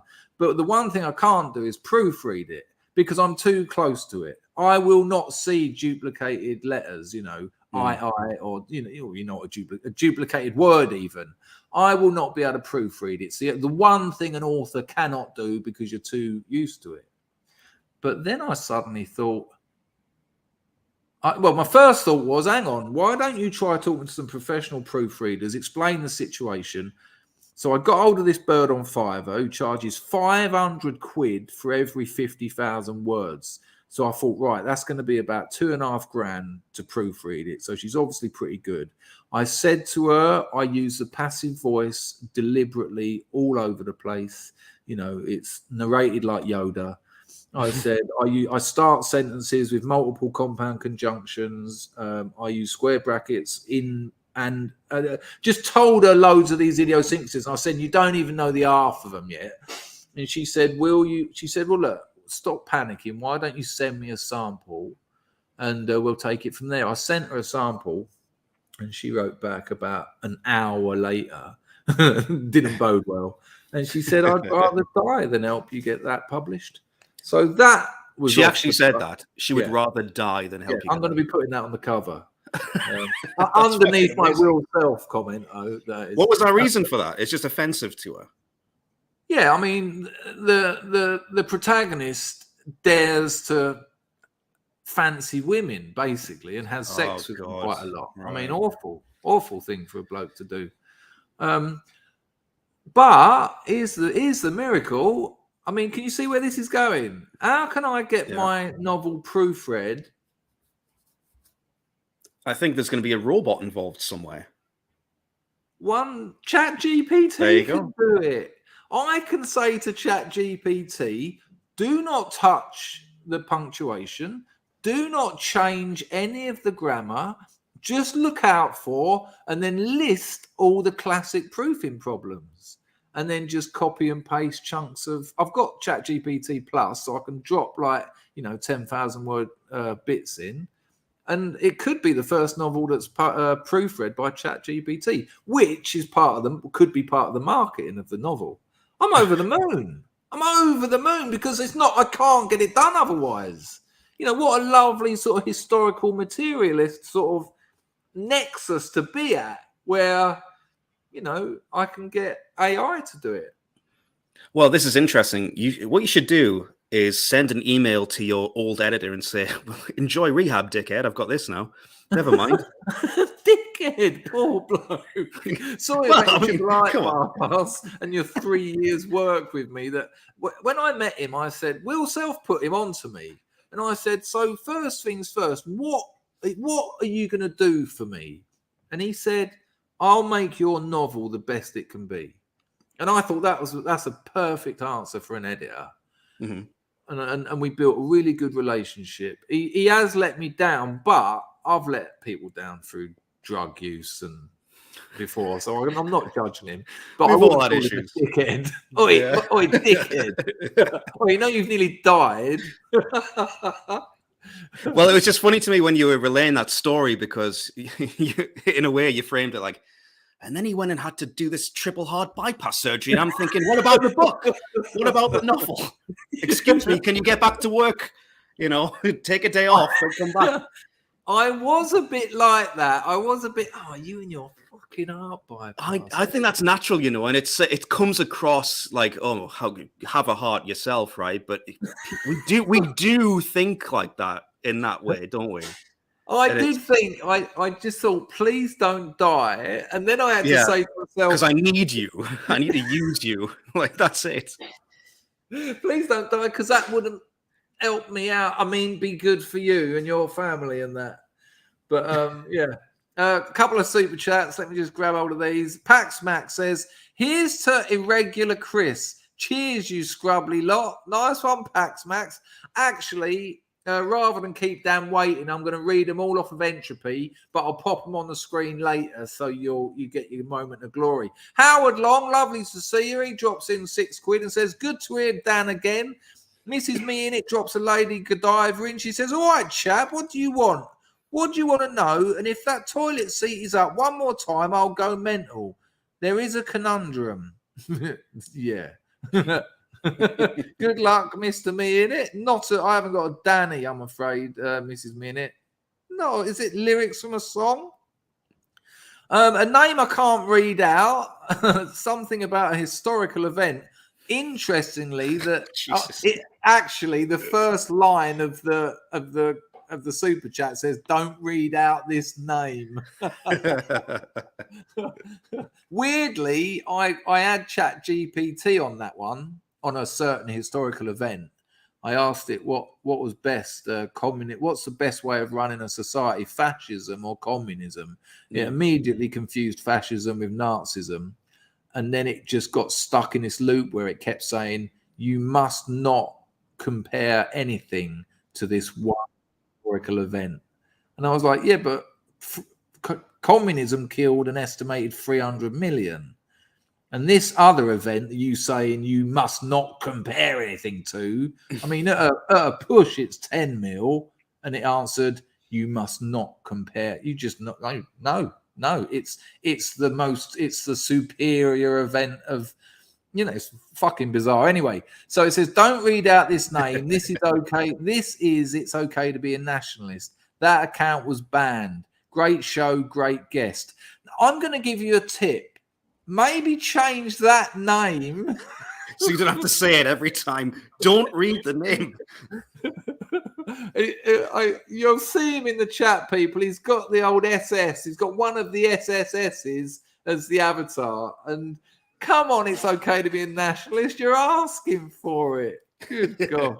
I do remember him, though. He's a good lad. Also, Horace was talking earlier. I just want to congratulate him on being included in the Hope Not Hate State of Hate report this year. Have you seen that? Well done to him. I did have a look at it, yeah, but I looked at it to not be in it. I thought, please. I was searching for myself. I have to agree. I was doing the same thing. I don't care for a minute, but I was like, do they still care? And they don't. But he was in. No, so I want them to have. I don't want anything to do with all that lot. I just think I think so much was sacrificed by the likes of you. I think Hugh done the off at the right time as well. I made a video. This is not a nationalist channel. Now, I do believe in nationalism as opposed to globalism, but I'm not making those kind of sacrifices just to make videos about AI and that. It's ridiculous. And I just think, I talked to Barclay the other day, and I talked to his new girlfriend. Oh, his new girlfriend? A new one? I didn't know you had a first girlfriend. He's doing the right thing, ploughing through them. She seems like a really nice girl, actually. Yeah, I'm sure she'll appreciate that comment. Yeah, he just, plow through this one again, Barkley. We'll meet the next one later. I'm sure she'll appreciate that. I said to her, he's unemployable. The first thing employers do today, there's companies that do it. They search for you online. What is this bloke done? And no one will employ Barkley. He's unemployable now. How old is he now? Unless 17, 18? Yeah. No, I think he's 20 now, isn't he, Barkley? Is he? Fucking hell. Jesus. Time flies. He finally got rid of that stupid haircut. But well, he's a he is unemployable, and I do really respect him being politically engaged. And a healthy society would as well. But the fact is, our society isn't healthy, and it doesn't. And the question I'm asking is, when I see Laura and her husband and their tea time video show, is that actually going to change anything? I don't know. And is Barkley being unemployable worth that sacrifice? I don't know. I tend to think not. I don't know. I mean, you might be opening a bit of a can of worms with that. I don't know, because only time will tell, really, and that's the problem, because you can't see it. It's a wait and see situation. I think. I mean, it's a fucking risk, though, isn't it? It's a risk, and I don't know. I mean, look, Barkley, I haven't spoken to him for years, but I think it's possible that a future employer might just put it down to, he was young. Okay, we've all, they've grown up with the internet. I think it depends. It depends on the employment, where it is and who it is. I think it's very dependent on that, but it's tough, isn't it? I've thought about this as well. What is right? What is wrong? because you want people to be honest, but at the same time, at what cost? Because people have to live, I And think that might be seen as cowardice. I think it's pragmatism, really. If an employer's got a choice between someone with that past and someone without it, they take the one without it, simply because another member of their staff might find out. He has people. He told me he was walking through the street the other day, and some bloke with his missus, his new girlfriend, and some bloke just come up to me and went, "Barclay Walsh, Nazi." Really? Boy. Yeah. Jesus Christ. Yeah. We forget how much exposure he's had because, they love it, didn't they? They love that sort of cute looking young boy. He's a Nazi. I just find it weird that people even keep up with it, Like, since I've been away from the scene, I've been pretty much a normie, and none of this filters through to my life. Yeah. People, so let's take a PA, for example. I know they're doing demos and all of this and shows. I don't see any of it. Never gets filtered down to me. So it's weird when people do keep up with that from an antagonistic standpoint and literally approach Barclay in the street in this threat. But then you've got the other side of it, haven't you? You've got the Dilbert fella who come out last week and say, "Did you Scott That's Adams? true. Is it?" Yeah, And but he's a famous guy though. He's got a big presence already. And he's got this cultural background. But he's a leftist, and he went on his own podcast and said, "Move away from the bleeps. Don't help them. It's not worth it. I've done it all my life, and it ain't worth it. They don't like us." But again, he's bulletproof, isn't he? Because he's got money. He's not going to get fired. He lost all of his Dilbert was in about 100 publications, and they all just went, "Nah." Of course, but he's got money in the bank. So he can afford to do that. If you're 16, it's different, isn't it? Exactly. Pizzle, trust me. I was just trying to make it easy for people to recognize. Sure, right.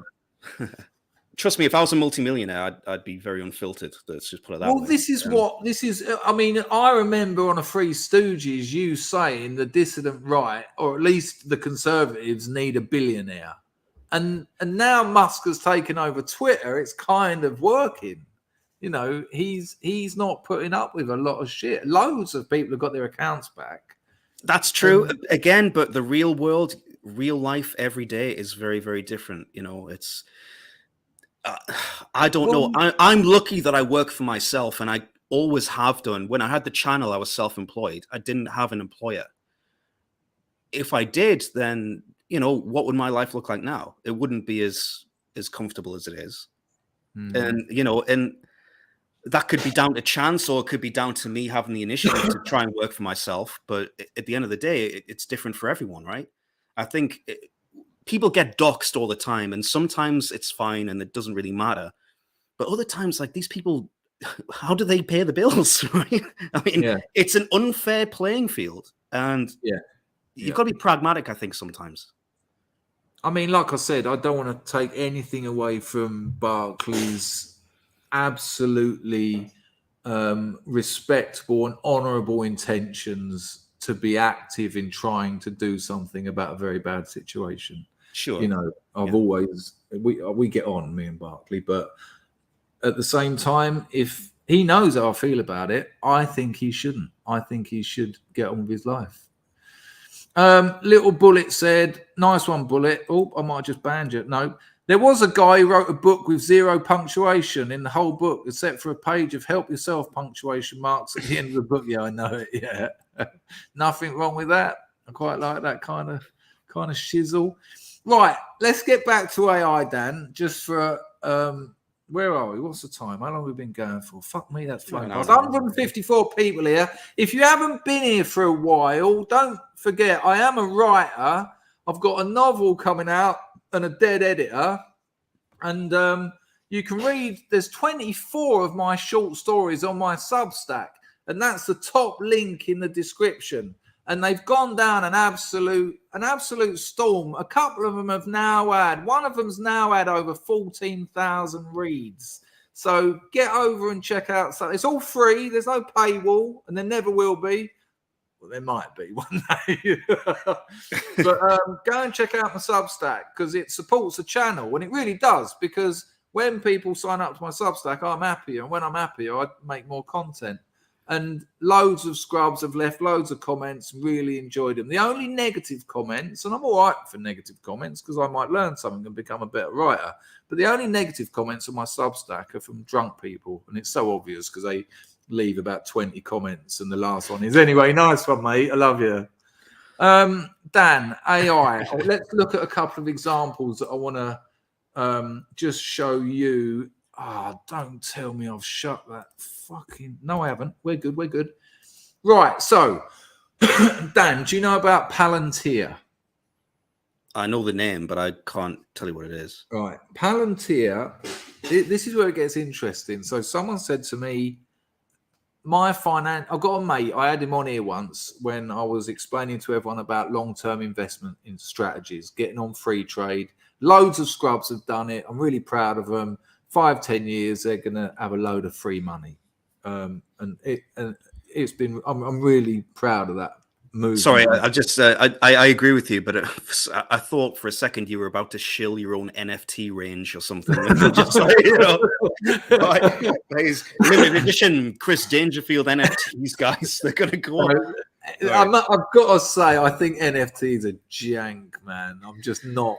I've got a different opinion. I think they will have a future, but right now it's the Wild West and no one really knows what they're for. I think you can tokenize something in an NFT and it can be valuable, but right now it's not. It's nonsense right now. Totally. Well, if you look at crypto, Bitcoin went like that, didn't it? Sure. And kept going, and then there was a couple of ups and downs, and now we're in a down. NFTs went like this, and now they're just flatlined. Yeah, but maybe I should start one. Maybe. Anyway, let's have a look at some of mine for sale. No, so my friend who I had on here said to me, because I only invest in index funds and now you said NFT, I can't remember the other ones. What are they fucking called? Like the S&P or no? They're all most of mine are S&Ps, but there's index funds and ETFs. Anyway, he said to me, you might want to put some money on Palantir, and the geezer's minted, and he's a long-term investor. He doesn't do any of that fucking day trading nonsense. So I did. So I just thought, fuck it, I'm only talking about like the odd 20 quid here and there, and I've built it up to I've probably got about 800 quid's worth of Palantir stock. And then I was speaking to someone about all this, and I said, no, it's mainly just index funds. I said, I've got a bit of Palantir. And he went, whoa. And I said, what's a whoa? He said, do you know what Palantir does? And I said, no. And so he said, go and have a look. So I go and have a look, and I read a whole article about it and still don't know. Oh, it's one of those. Yeah. Right. Palantir, yeah. And this is where I want to take us for the end of the stream, really. Because the AI goes somewhere that I don't even know what it is, Dan. I don't know what the services it's providing is. Hello, Arklow. I don't know what services it's providing. Mm-hmm. So I find out after so much research and watching so many videos, Palantir, and I think it's got a market cap at the moment of about 18 billion. Like, it's quite a sizable company. Yeah. They manage data through machine learning to predict the future. Okay. I'm not even joking. And where do I sign up? I've got money. Let's put it on. Come on. Yeah, look. Special K on acid. Palantir. Right. So it's about to get worse, Special K, if you haven't seen what I'm about to show you. So I'm reading about it, and it was like, where they've got institutional customers. The US government uses them. And they're trying to build up their retail market, getting smaller companies to use their software. Like I've had people approach me, and I'm talking like 2 or 3 a day. Mm-hmm. Why don't you get our machine learning AI involved in your business? And I even done a few Zoom calls with these people because they give you $50 just to listen to them. I'm like, yeah, let's go. $50 at Amazon voucher, sweet. I'll do a few of these. I'll buy the missus an iPhone. And one of them gave me $250 just for a 20-minute meeting. Mate, you need to give me a link for this. Anyway, no, I can. I'll tell you about it. We'll talk about it on WhatsApp. But so Palantir are starting to look at getting, retail investors, so smaller companies. So I've had a bloke come to me and say, what we can do to your business. Now, look, my business isn't complicated. I've told you all enough about it. I buy and manufacture, and I sell it at a profit. That's it. It's like being a market trader. That's what they do. They buy fruit and veg and they sell it at a profit. And they obviously don't manufacture it unless they've got apple trees in their garden. £2 a pound, there, you grannies. Now, I've had a bloke say to me, this is what we can do for your business. At the end of every week, we'll set up the AI. At the end of every week, we'll put all your customer service messages through it. We'll put all the products you've sold through it, at what time of day, where from, what parts there, what customers, the age of the customers, because we've got all that stuff, all that information on them that has just happened anyway through mailing lists and Klaviyo and other bits of software like that. And then they said, we just take basically take as much data from my business as possible, put it into their machine learning, and they will tell us how to improve our revenue, how to market better, how to customer service better. They'll be able to work out what customer service works better, by looking at all this data. And it was quite funny when I was kind of interested, and he started showing me all these examples of companies that had like a 50% revenue growth, like 3 months after implementing their services.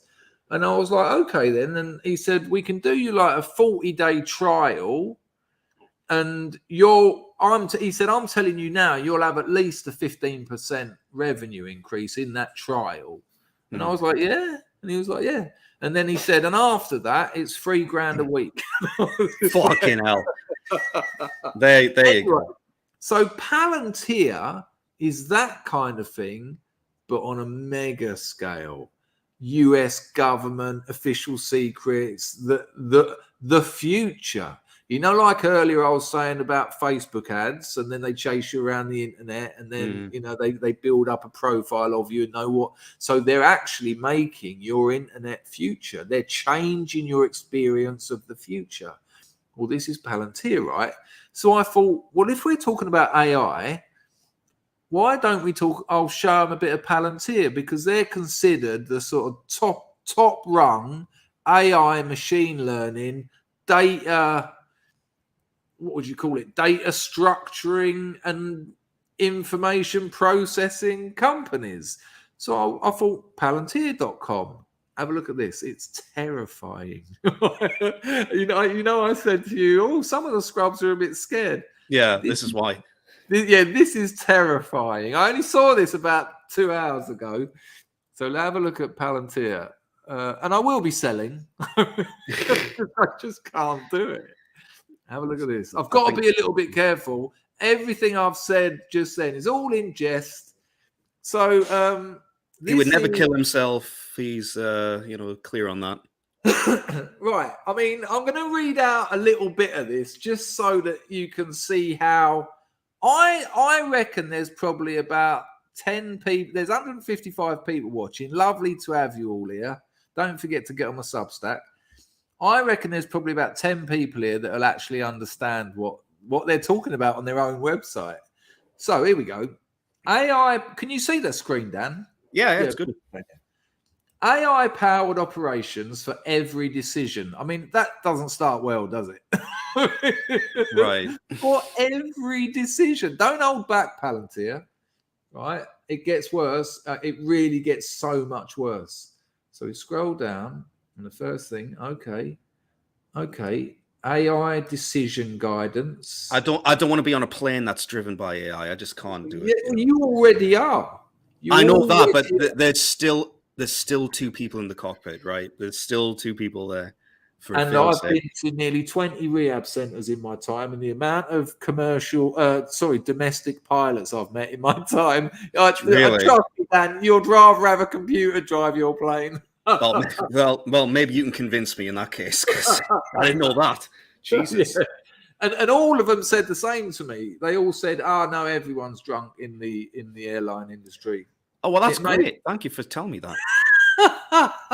If anyone in the chat knows anything, nice one, Steve, for putting that Substack link up. If anyone in the chat knows anyone who's like a commercial or domestic pilot, I know that you'll confirm what I've said, because I've just had it confirmed to me so many times. I would like to do that for a job. That'd be fun.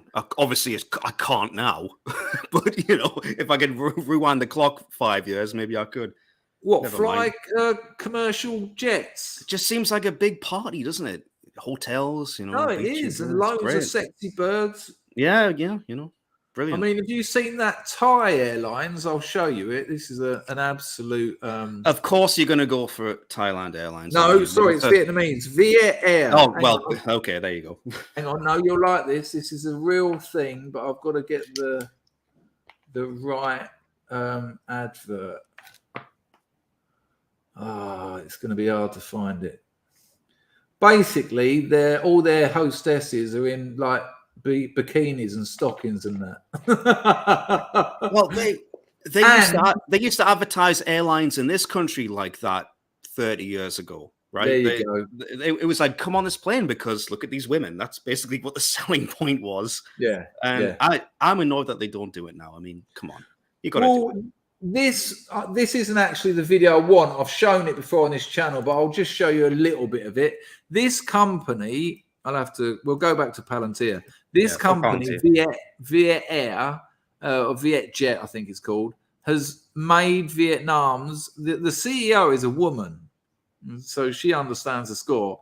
She has made, she's Vietnam's first female billionaire. And this is why. I'll have to mute myself because I can't be bothered to put my headphones on. I haven't seen this video, but the title has told me enough, and they're all like this. Here we go.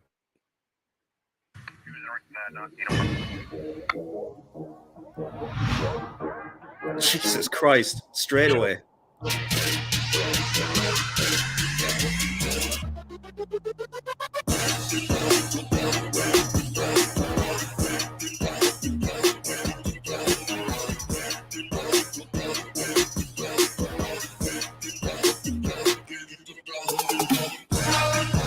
Now, on the off chance the music is copyrighted, unfortunately, I've got to stop that. But I think we get the idea. It's pretty clear. Look how beautiful that. I've got the screen stopped right here, but I've got to look at. I mean, if you don't like Southeast Asian women, there's something wrong with you, man. Fucking hater. Anyway, I get very distracted easily up that road, up that particular Strasse. No, but here's the thing. So you're a businessman, and you've got to get a flight out of or into Vietnam. Do you get the one that's normal, or do you get the one where all the air hostesses look like that? Well, if I was a degenerate, Chris, I'd say that possibly the second one. Right. But otherwise, I just want normal airlines full of gay men. That's it. I'm completely fully on board with that. Obviously. Here's the thing. The air hostesses do actually get a choice. They don't have to dress themselves up as street meat, right? But they choose to because they get more tips and attention. And weirdly, women like tips and attention. I know that's an awful thing to say about females, but wow. Right. Okay, let's get back to something far more hellish. I will read out all those donations, and they're really appreciated. But we've got to have a look at Palantir because it goes really downhill very quickly here. I just want to ask the question. Of course, I mean they've got the marketing right for that airline, but what's the food like on there? That's what I want to know. Is it a good meal? Let's do a comedy routine. Airline food. Can you believe it? What's that about? What's that about? Fucking hell. Go. Right, so there are AI decision guidance. That seems a bit dodgy. Where's this going? Powered AI assisted decision making From war zones to factory floors. Oh, that's nice. Okay. I like how they just said war zone straight away. It doesn't even yeah. lead into it. There's That's no what soft I landing thought. there. It's like, yeah, we love war. We love killing. And it gets worse. We build, I don't know what this means even. We build category leading software that empowers organizations to create and govern AI across public and private networks. We are in an era of unprecedented disruption. Palantir recognizes our customers' existential need to utilize software from trusted, secure decision making and to win in the war-fighting context. Organized fighting, though. Is that a new word? War-fighting. War-fighting, yeah. Jesus. And then it goes down here, and you've got Foundry AI OS, which, of course, is powered closed-loop operations with an integrated circuit for AI and decision-making. And then they talk about some shit, but quickly get back to the news.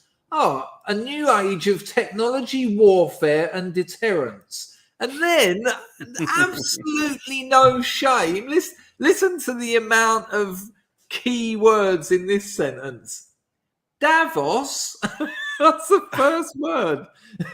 Davos 20. There they are at the bottom. Davos 2023.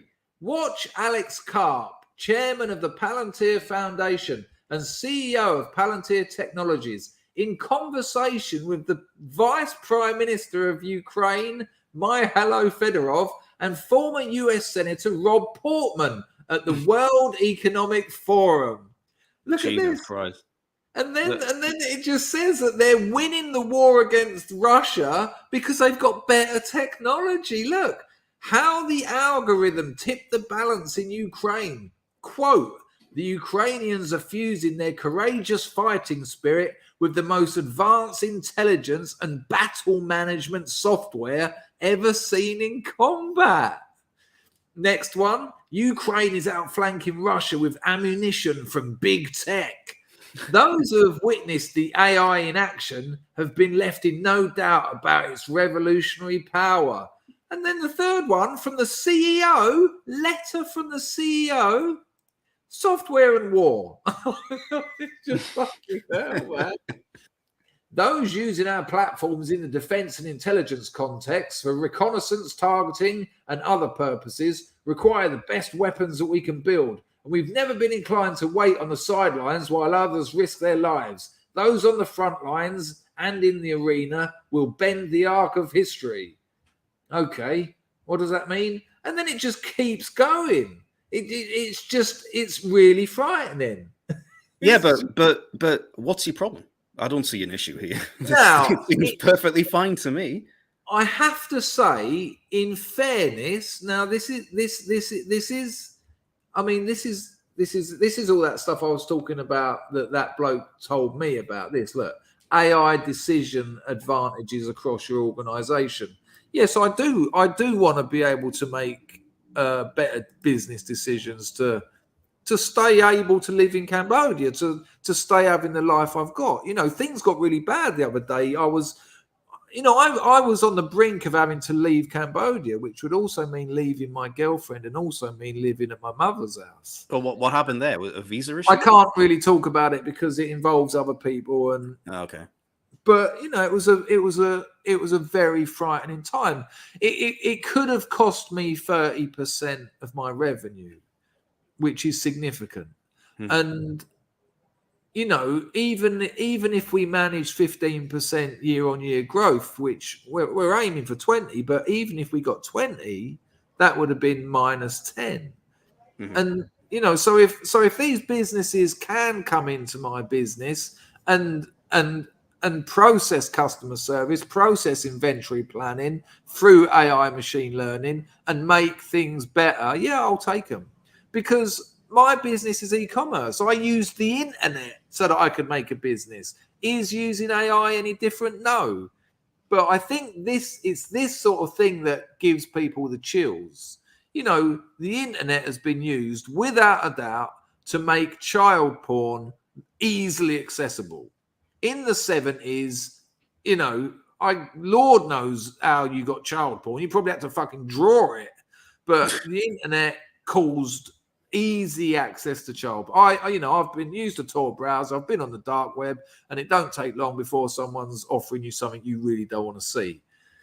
And I don't not use the internet because of that. And we're already using AI for our SMS marketing, but I think the reason it does scare people is because of the likes of what I just showed you then. Warfare and AI. However, and I know I'm really talking, I will stop eventually. However, when we watch the American Army recruitment video, and it's that girl going, "It was lovely seeing my two mums get married." Oh, Jesus, yeah. Yeah, and we laugh at it, and it's humiliating to the West. And then we see I nearly said the Soviet one. Then we see the Russian one, and it's like, and then we see the Chinese one, and it's like just bombs and. Well, do I want the West to have the best machine learning AI combat systems, or do I want China to have them? No, I want the West to have them. I understand what you're saying, but when you were going through that website, I didn't buy it. And what I mean by that is I feel like they're selling AI as a concept for their business. But when it says, oh, the best decision making, I think there's actually people making those decisions, and they're selling it as AI. Now, maybe it's not all the time, but it seems to me that Palantir is one of these companies comparable to BlackRock, for example. Who owns Palantir? Who owns BlackRock? They own everything, but who owns them? Who are the people on the board? And it seems to me that AI is the hot new thing, and I just don't buy it that people don't have a stake in this. People don't influence it. You know what I mean? And I don't know. I just, when you were reading it, I didn't buy it. I think it's just confusing nonsense for a reason. I think you should go and have a look when you got some time. Go and have a look into what Palantir is actually doing and who some of their clients are, and ask yourself, would they be using Palantir if it was actually a couple of blokes sitting in a room? Right. They are.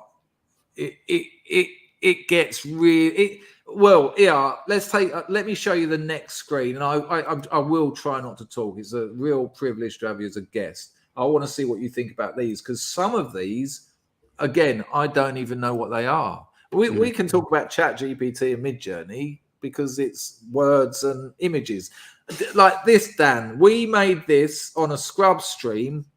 This is text to music. So we said, and this took about, what was it, Scrubs? About 5 minutes. I put the lyrics in, and then I selected the type of music, the female vocal, blah, blah, blah, text to music AI. And it produced this. It took about 3 minutes. And it talks about the glorious House of Scrubs. And it's not very long. It's 27 seconds. Hopefully you'll be able to hear it. I'm just going to go straight into the mic. In the House of Scrubs, we like to celebrate. It's all night and party till the morning. We love to do many things, but violence, our game. We never stop. We're always in the first lane. We are the glorious House of Scrubs, living life to the fullest. Hilarious. So we understand how that works. That's text to music. They're saying that in about 6 months it'll be speech to music. You'll be able to say, give me a break beat, like something like a Portishead trip hop beat, and then it'll go and then you'll go, give us a Stanley Clarke bass line, and then you can actually hum it. And then it'll do it. So speech to music. And we know all that, right? So I thought, okay, so I got this up and I thought, we'll have a look at these. And again, I don't understand them. I don't understand what they do. Have a look at this. So this is the most popular AI software products in 2023. Now I'm going to randomly scan down, because obviously you've got the likes of ChatGPT at the top. What site is this? Sorry, which website's this?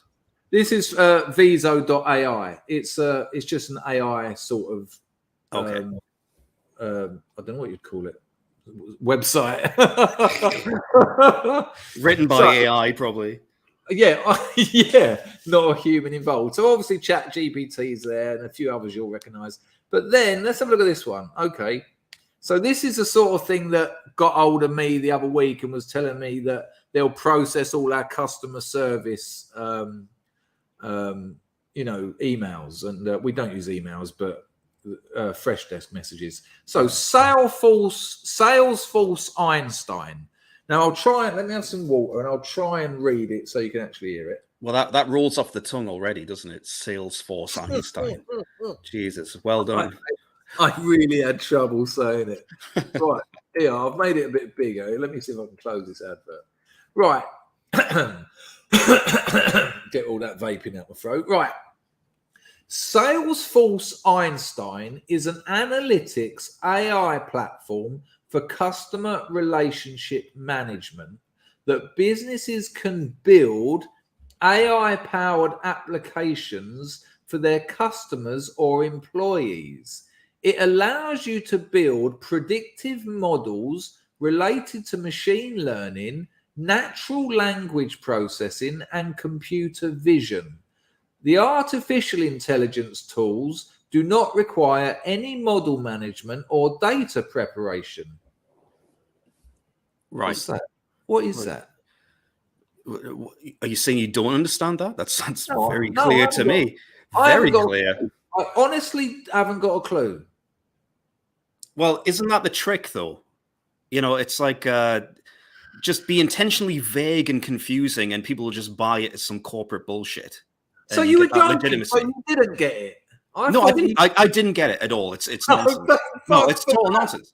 Yeah, but it isn't. I mean, I'm hearing people talk about this stuff all the time. I want to take you to TensorFlow as well. Hang on, because everyone in my game, I'm a member of a forum that is very successful e-commerce businesses. Right, it's an invite only. I told you about it. Yeah, you did. I can't talk about it now on here because again, it involves other people. But listen to this, because this is on there. They're all talking about it, right? Ready? So I know as much that Python is a coding software. Yeah. Right, here we go. TensorFlow 2.0. TensorFlow is a Python-based open source end-to-end numerical computation and machine learning platform for developers to build large-scale multi-layered neural network-based models. TensorFlow was created by Google and is one of the most popular artificial intelligence software. I mean, even the language is wrong. The grammar's terrible. I think you're right. I think this site is AI. By AI. Yeah. Therefore, what? You don't start a sentence, a new paragraph with therefore is incredible. Therefore, numerous enterprise-grade platforms integrate TensorFlow and add additional functionality to facilitate deployment and third-party system integration. For example, the computer vision platform Viso Suite provides a no-code interface to create AI vision applications with TensorFlow that can scale to thousands of edge devices and cameras. The TensorFlow platform allows you to conveniently build and deploy AI-based applications in the cloud, at the edge, on-premise, on iOS and Android devices, or in a browser. It's useful for tasks it is useful for various tasks in image recognition, AI video analytics and detection, time series, voice recognition, etc. So I get that one a little bit more, but only that last paragraph. Yeah. You know what this reminds me of? So me and my friend, we love corporate jargon, right? So and we had this idea just for a laugh, but we honestly think it could have some legs of starting a corporate speech writing company where we offer like really high prices for a corporate speech for like bankers or something. And it would just be shit like this. It doesn't make any sense, but it sounds good. in a way. So there's a phrase for that, isn't there? What is it? Blinding with bullshit or something? Yeah, something like that. We just say corporate jargon. It's just nonsense. It doesn't mean anything. But, you know, it's like the speech is 25 minutes long and you've charged 50 grand for it. And it's like, yes, I can do that. Yes, this is going to impress everybody. It doesn't mean anything. But It's you know, like- I've been at corporate Zoom meetings that I've had to go to earn my $50. And people have spoken for 20 minutes and I haven't got a Danny LaRue what they're talking about, and I'm not convinced anyone else has. Last one, but let me read this one to you and we'll actually try and work it out. Anyone in the chat, I'm not saying that, but the thing is, people, I agree with you, Terry. Terry's saying techno babble. Yeah. And Sark is talking, to be fair, no one really studies grammar anymore, and I get that. But when we get to the last line of this one, which I'm just going to keep out, you'll see why it isn't. And I'm telling you're not going to have to, but trust me, people in the e-commerce space are using this software. This stuff is happening. It's being used today on you, right? When you use the internet. I know that for a fact. All right, listen to this one. H2O AI is an end-to-end platform designed to help business train machine learning models and applications with remarkable ease. It allows both beginners and experts to build or train AI models by leveraging auto machine learning functionalities. So it helps you make AI models to learn about stuff, I guess. The platform supports multiple forms of data, including tabular, text, image, audio, and video. The open source machine learning solution for enterprises helps businesses manage digital advertising, claim management, fraud detection, advanced analytics, building a virtual assistant, and more. Now, here's where this is the kicker. You can opt for a free trial that allows you full access to the platform for a period of 14 days. From public list prices, we can see that H2O driverless AI subscription starts at 300 grand. Wait a minute. So you can get 14 days free and access everything. Yeah. But then it's 300 grand. Yeah. Are you kidding? I mean, sold to me. Yeah. But you know, like, have you heard of this one? This is the new Google one that they're trying to get out there. And I mean, there's let me show you this just quickly. This is quite wild. Let me see if I can get this picture up on the screen. Right. So you know Bing and their fucking Microsoft Edge browser that no one uses. Terrible. Well, they've actually nailed it, because they're a few steps ahead of Google. And have a look at this. Hang on. How do I show this one? Right. I don't know if you'll be able to see it, people. Hopefully you will. So this, and I've tried this and it works. So this is something being used on Microsoft Edge.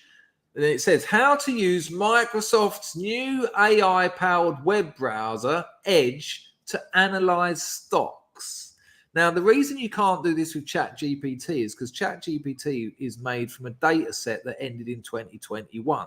Yeah. So it's 4 years nearly out of date when it comes to stocks.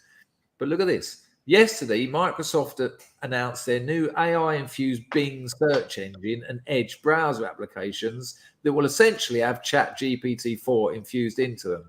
This is a game changer for analyzing stocks quickly. And this is all you have to do, right? And there's a reason I'm telling you this that will blow your minds at the end. One, in your Microsoft Edge browser, go to the website of your favorite company. Alternatively, you can type something like Apple earnings release into the Bing search engine. So you go to any company you're thinking of investing in, right? So Apple, Google, PayPal, Palantir, BlackRock.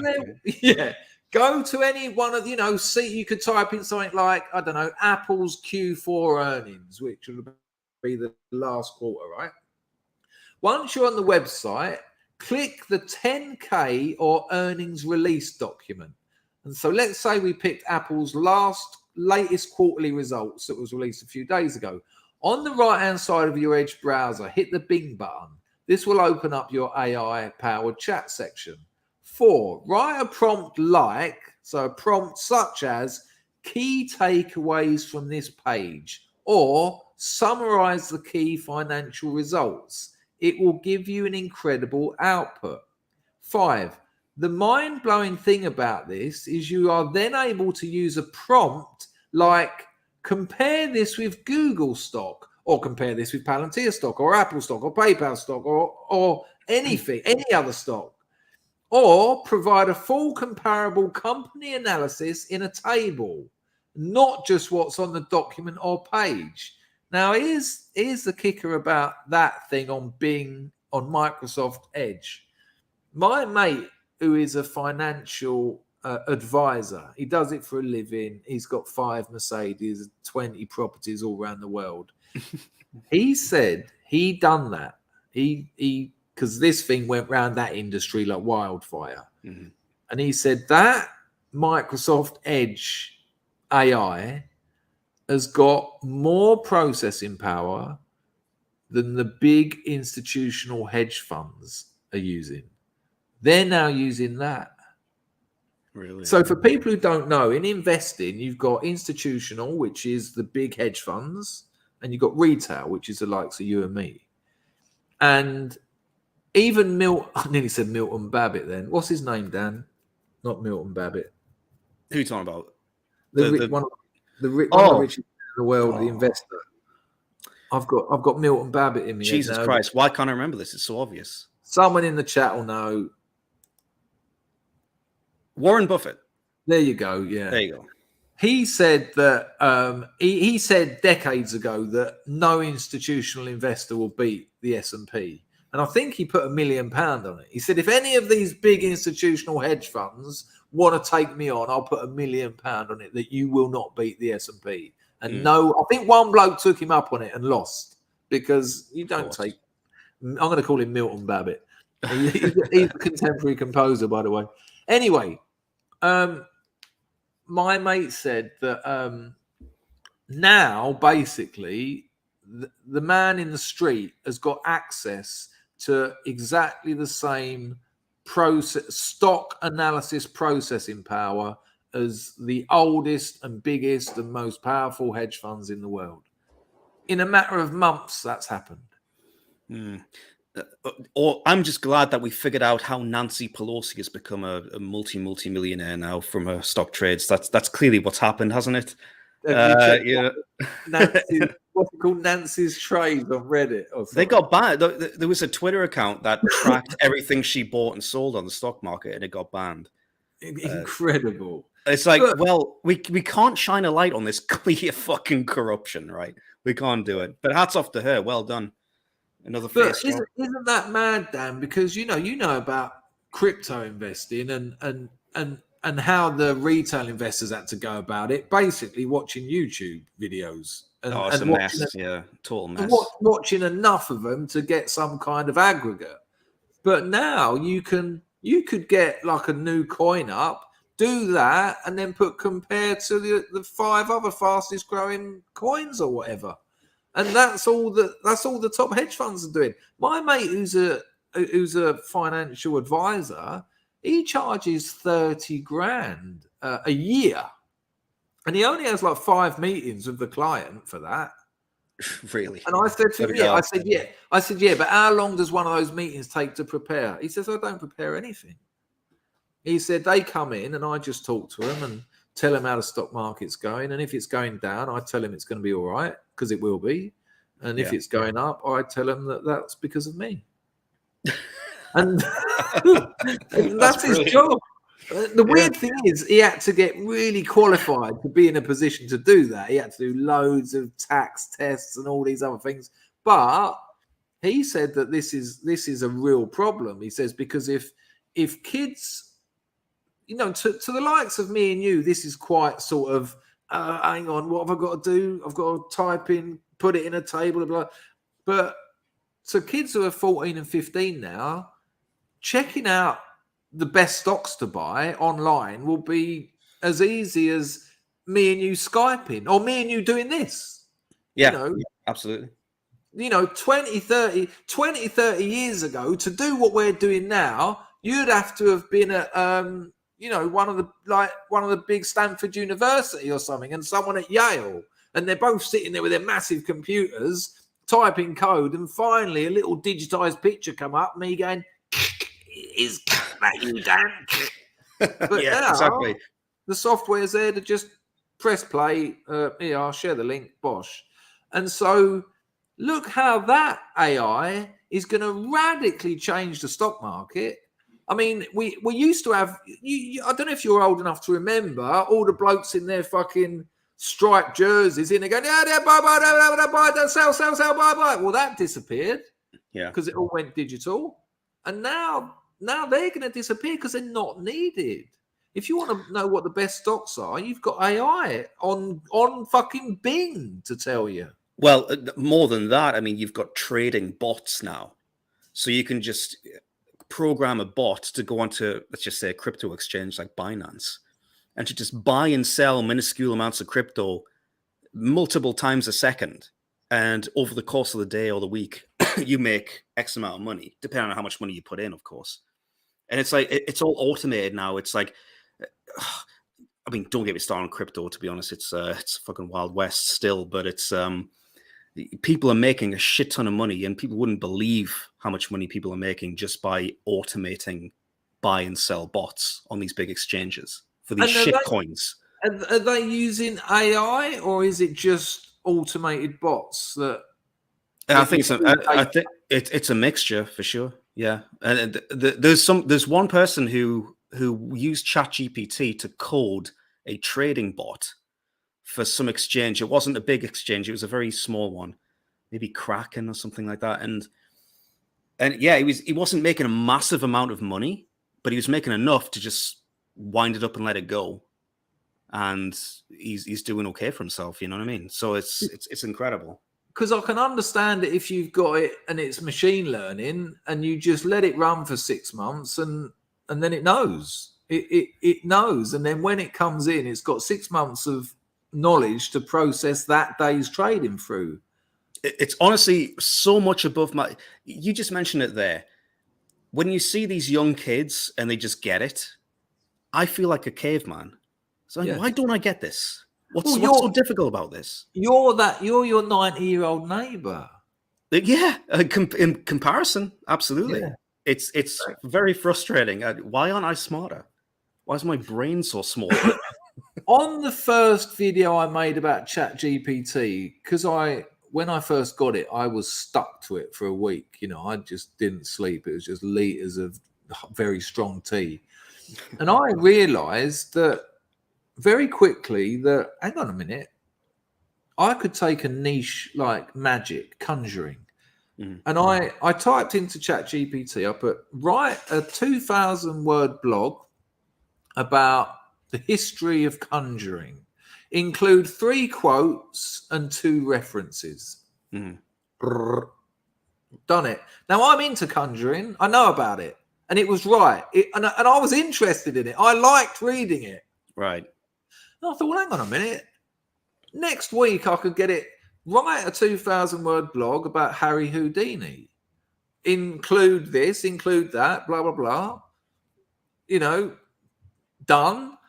And then you can even ask ChatGPT to give you the most, or not ChatGPT so much, but the Microsoft one, because it's up to date, to write the best keywords and tags to get it out there. What meta tags do I use to get this out to the conjuring community?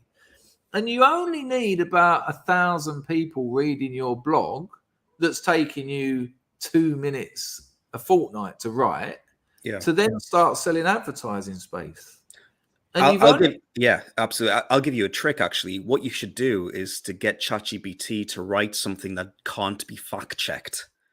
So spirituality, dream meanings, shit like that, where it's like, you can't fact check this because it's all, I see what you mean. Yeah, you know what I mean? And then objective truth. yeah, exactly. And it's just, it could say anything, but you Yeah, could but- get it out so quick that you could flood the internet with your bollocks, basically, and sell some hand breath. That's what I'm doing now, Dan. But if you ChatGPT, again, because of this data set, it is sort of moving to the background, and the Microsoft one is coming forward, and the Google Cloud one is.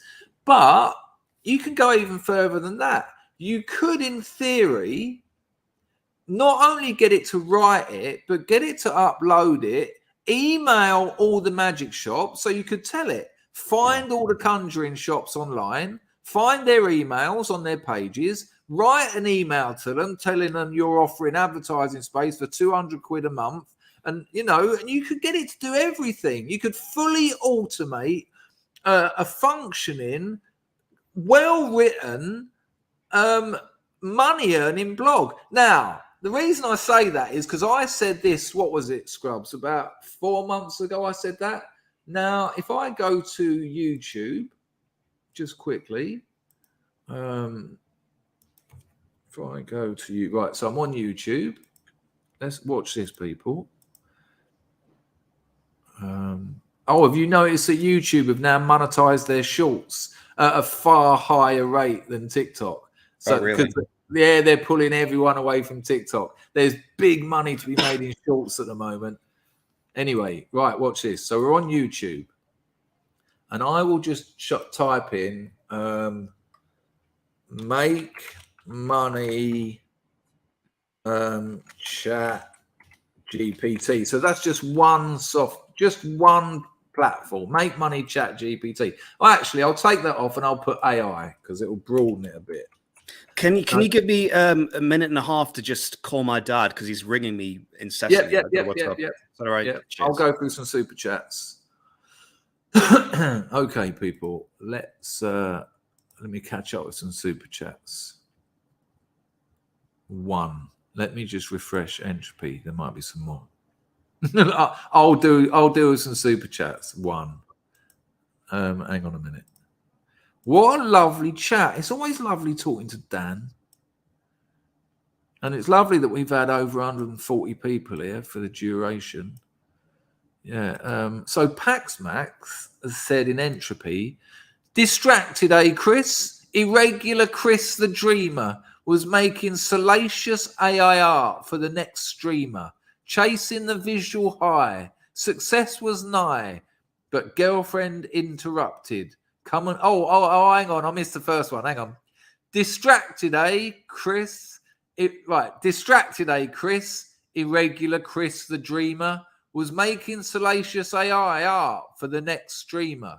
Chasing the visual high. Success was nigh, but girlfriend interrupted. Come look at my beaver. Cheers, Paxmax. And she does. She's a very demanding young lady. It's a dirty job, but some dirty old man has got to do it. When Dan comes back, I'll show you this, and then we'll probably wrap it up. Feel free to donate, people. You are helping. It has been a cracking stream, though, hasn't it?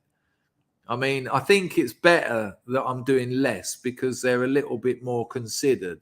When I was doing one every day, I told you everything I'd been thinking about. So by day 3, I was just like, whoops, Willy bum, legs on fire. My head fell off and the rocket said no. And, there's only so much of that. Well, actually, I could probably listen to hours of that. Hello, Ludwig. Nice to see you, son. Thanks for that, Paxmax. Did you get ChatGPT to write that? Hello, blogs. If that worked even 50% of the time, one person would have all of the money already. Elaborate on that, Bill. What are you talking about? Right, so Dan, you're back. Yeah, sorry about that. Have a look at this. So it's no biggie, but I've gone to YouTube. I've typed in "make money AI." Oh, you can you? Well, you don't know because you don't stream, but they've changed it. Oh, there it is. Right, so I've typed in "make money AI." Enter. Oh, there's loads of channels about it now. Well, there you go. Look, build a 10 grand a month passive income business with ChatGPT, step-by-step tutorial. The secrets of making 250 a day with AIR. I tried using ChatGPT to earn 6,147 in just 1 week. 6 side hustles that pay 850 a day using ChatGPT. Blah, blah. And I tell you what, people. Garbage. All of this. Yeah. No, Dan, because that Adobe stock one, the geezer does it, shows you it, and in the first month he earns $80, and he's only got like 10 pictures up there. No, I understand that I've got no doubt people are doing it, but when you see like 80 grand a month in the thumbnail, like, okay, all right, you know, I get what you're doing here. But Dan, let's be honest, we are at the moment. I mean, this is like when I set up my business. I was very lucky because I had a mate who was a software engineer. He was online before people knew what the internet was. There was still a massive barrier to entry. In those days, if you wanted to build a website, you used Dreamweaver or you coded it. Fucking Dreamweaver, I remember that. Jesus Christ, that is a call from the past, yeah. My first website was made on Dreamweaver. If I wanted to add a new product, it took 5 hours. Yeah, it's crazy, isn't it? But thank you for that donation. I'll read it in a minute. But it was a time then when if you got in early, you know, there was that period where, you know, what will happen is this will saturate and it will, and so people won't be interested. But there's a window now of about a year where I think there is big, easy money to be made by just doing very simple things automatically. I really agree. I agree. I think what I've been experimenting with lately, and I'll give this away, because why not? It's interesting. Dan, just before you go there, I just want to tell the scrubs, do this after this stream, people. Go to YouTube, type in Make Money AI. I'm telling you now, you've got about 40 pages of videos. And have a look at some of them, because they actually take you through it and show you the money moving into their banks. Sorry, Dan, continue. No problem. So Amazon print-on-demand books. Okay, so you can sign up for an account. A big thing, it's been a big thing for many years, and people say it's oversaturated. It really isn't. Adult coloring books, right? You can get MidJourney and similar AI image generators to produce coloring pages for books in a flash. Yeah. Right? You can do this. You can do this very, very easily.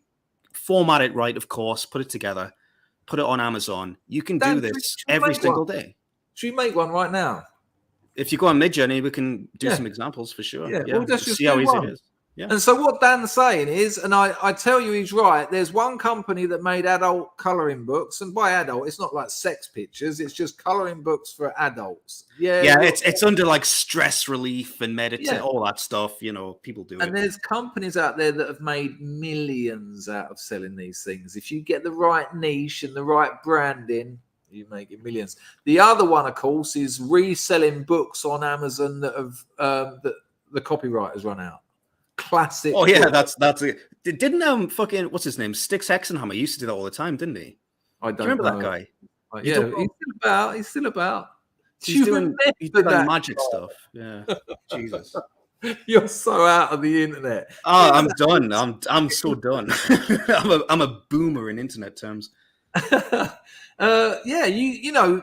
can things like fucking Sherlock Holmes and things. It's out. The copyright's out. Yeah. You can publish them, put them on Amazon. If you brand it right, get the right cover that you do on MidJourney.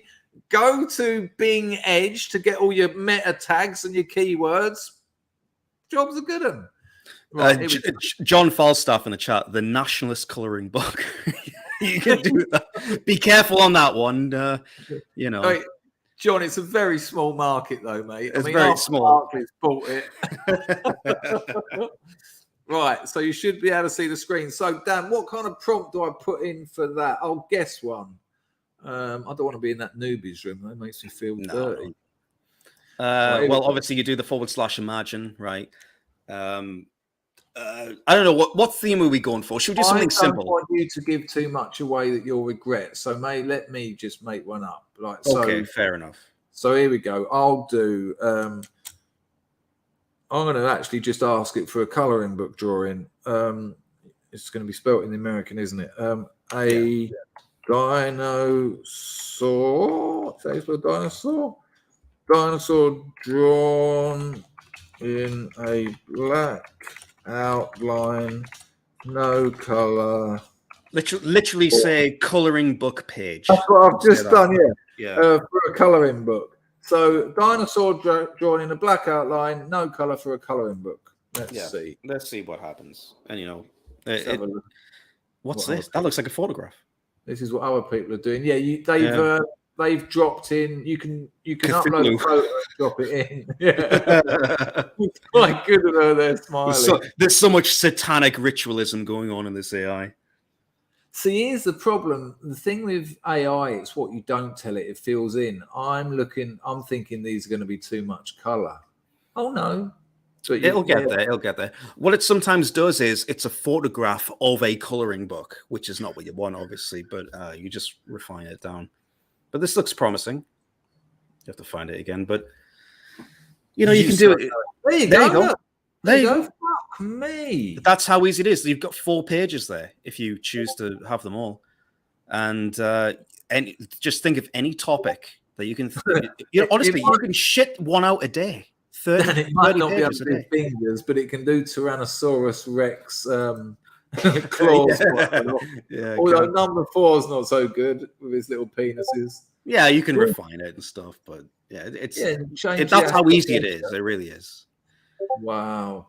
But as with most things, I mean, it's going to be your branding. What's going to separate your colouring book from everyone else's? The bigger brands, the well-known brands.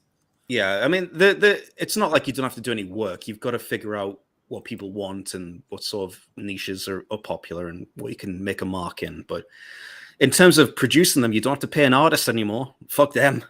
You can just get the robot to do it. There you go. Easy. The robot is amazing. I keep calling it a robot. I guess it's technically. No, don't go changing. The robot's brilliant. The robot. Yeah. It's like Hal from Space Odyssey. I love it.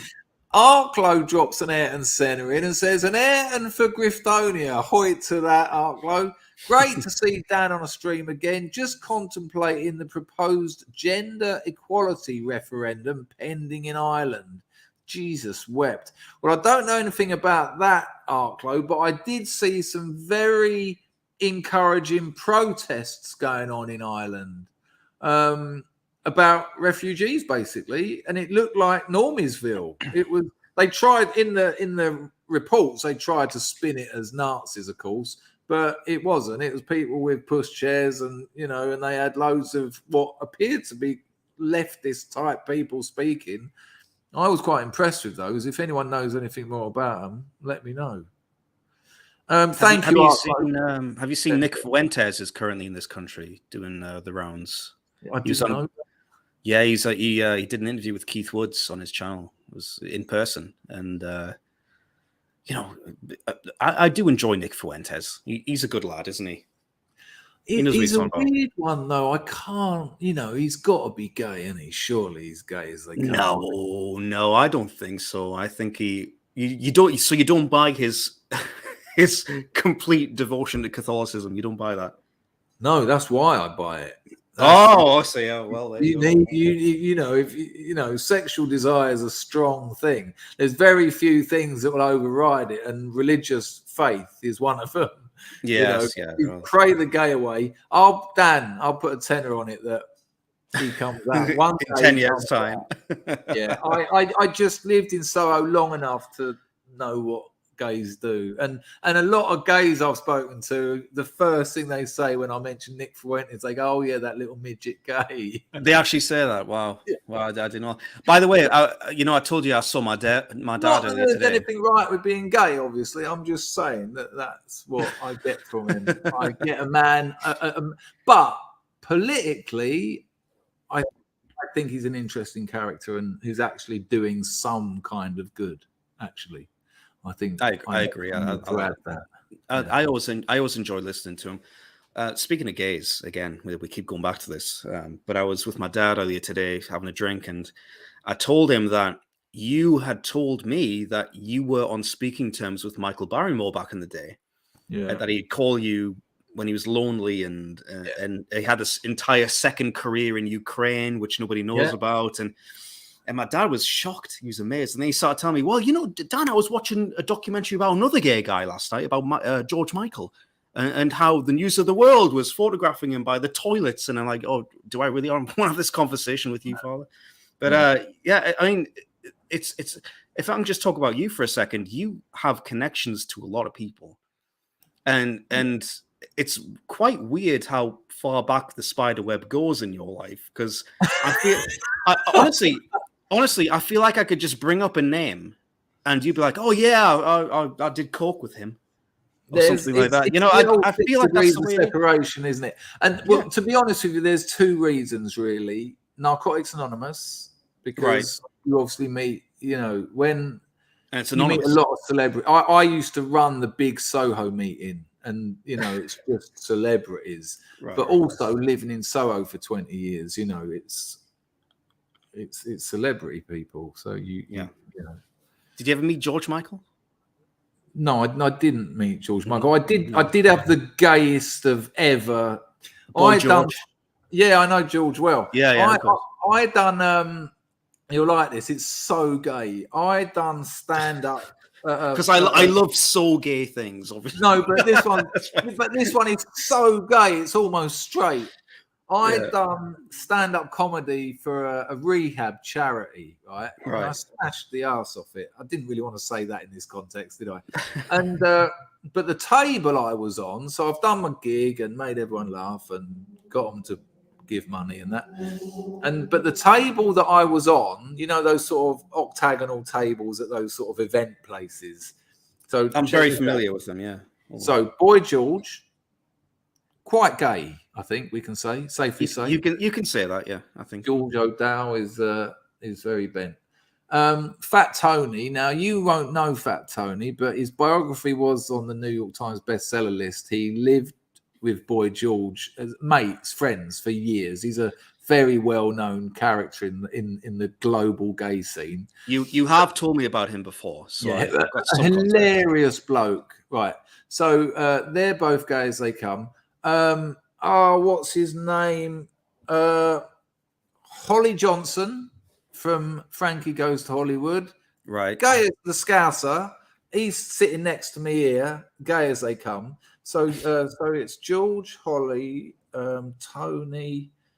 I think Barrymore was at that one as well, but there was someone else who's really gay. Barrymore. It was just, but it was just the gayest of all tables. And I just remember thinking, I was looking around the place because like Sadie Frost and Thingy Bob was there, and I dated her, and I was thinking, hang on. Why am I on the gay table? Does everyone now think I'm gay? And I was just looking around to see if there were any other gays there, or have I been gayed out? Anyway, here's something you might find interesting. Barrymore, who did say to me once, if ever I want to go around his house and workshop some comedy material, and everyone I tell that to says, yeah, don't take your swimming trunks, eh? Right. Barrymore is smashing. I can't say the arse out of it again. Barrymore has got an exceptionally successful TikTok account. Yeah, we talked about this before. I've seen it, man. Yeah, it's doing really well. But I didn't know if he ran that or if it was just it's him. a fan account. It's definitely him personally doing it. I wow. Yeah, and he's loving it.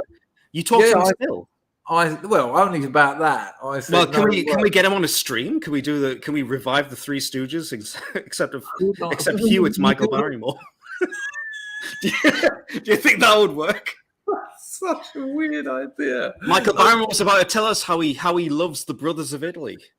We haven't got a Hugh today, but we thought you wouldn't mind. It's Michael Barrymore, and he comes on. He's like, all right in the back there, all right. Yeah, of course.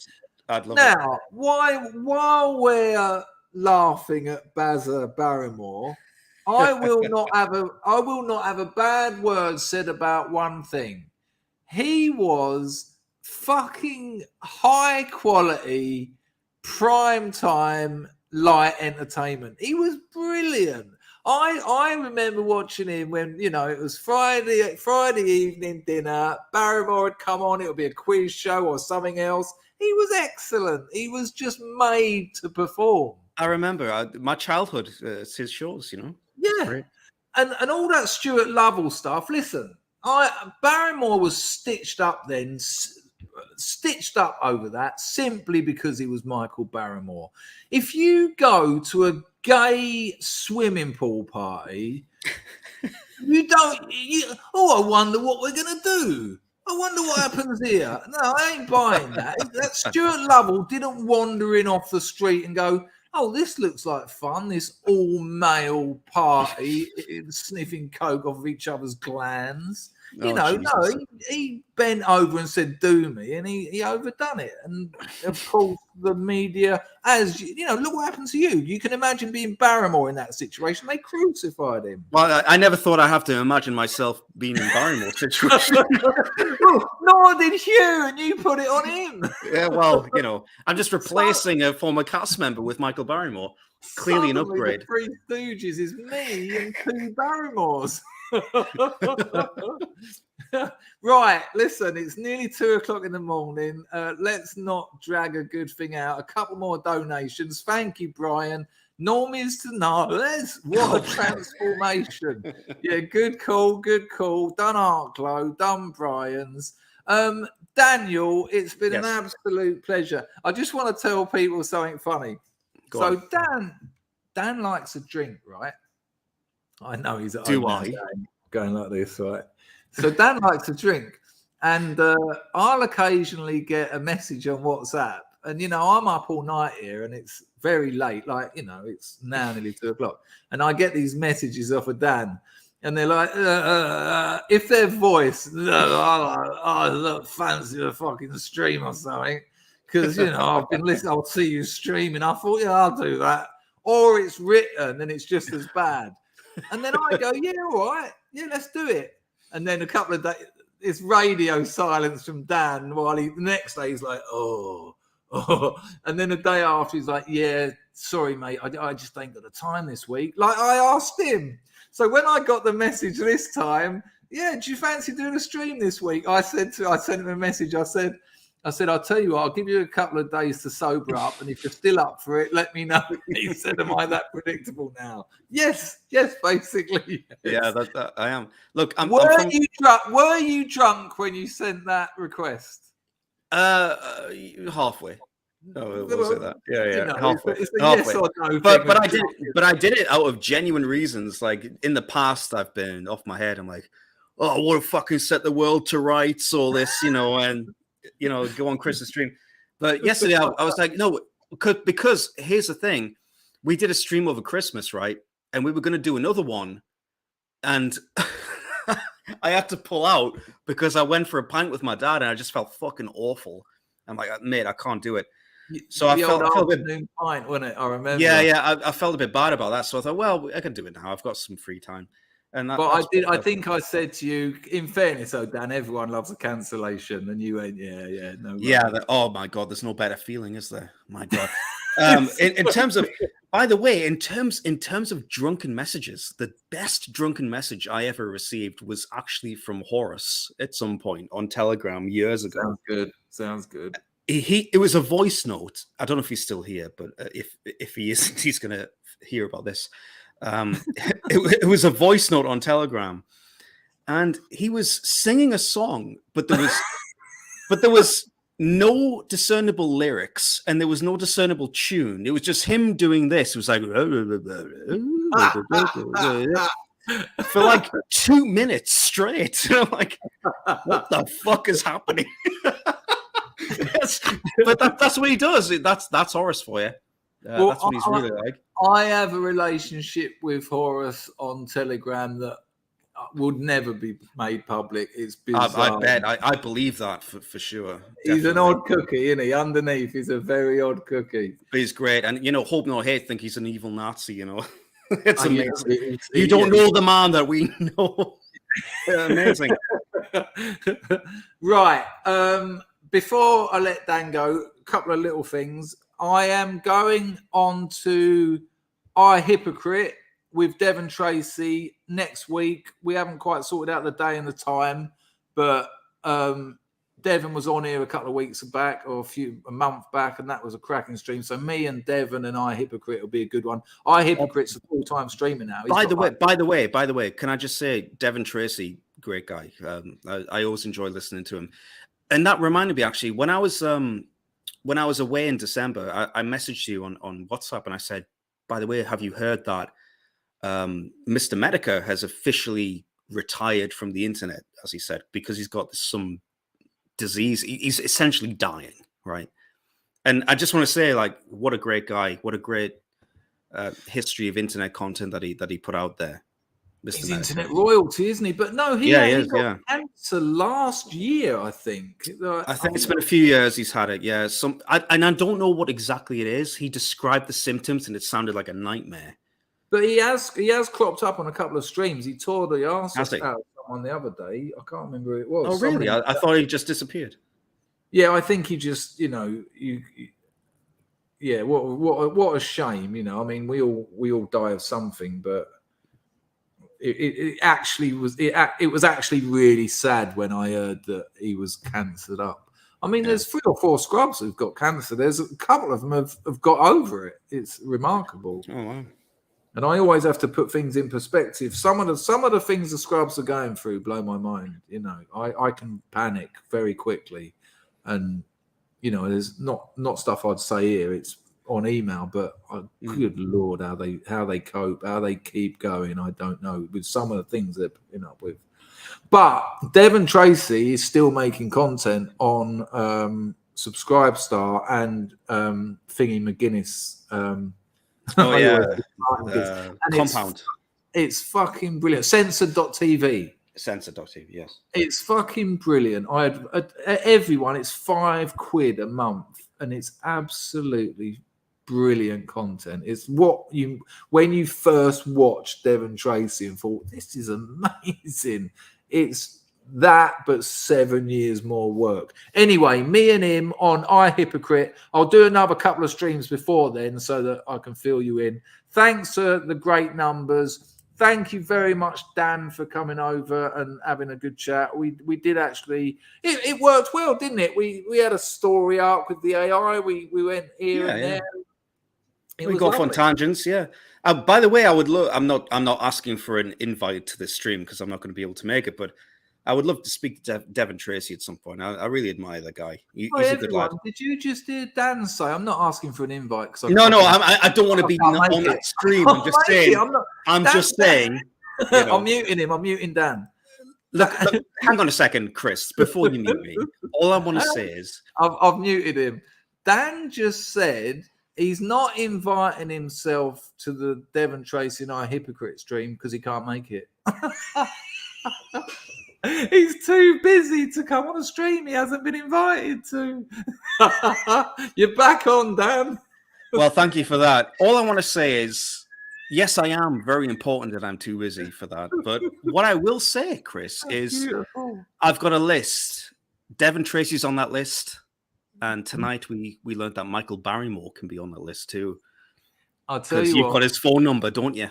I'll tell you get him on. Get him on, and we'll red pill him. How about that? Right, listen. It's amazing that you'd. If I can, I'll ask him. I'll for sure ask him. I'm being serious, by the way. Get fucking Michael Barrymore on this stream. Let's fucking do it.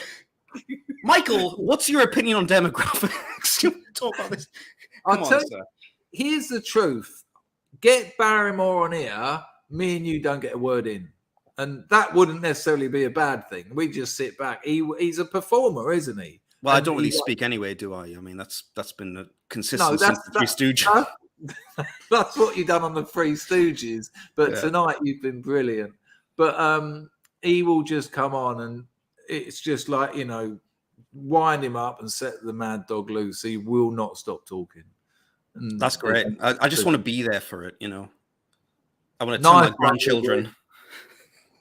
I'll tell you what, I'll have a word. I always think the weird thing about my celebrity spider web, as you put it, is it always feels a bit asking them for favors. Do you know what I mean? Like Will Self is probably going to write something for my novel. You know, he's already That's cool. He already wrote me. He what did he call me? He said I am a Nazi. Gnostic. I can't. He's already. But he used to do it for my stand-up. I used to have Will Self quotes on my stand-up flyers, which, you know, brings people in.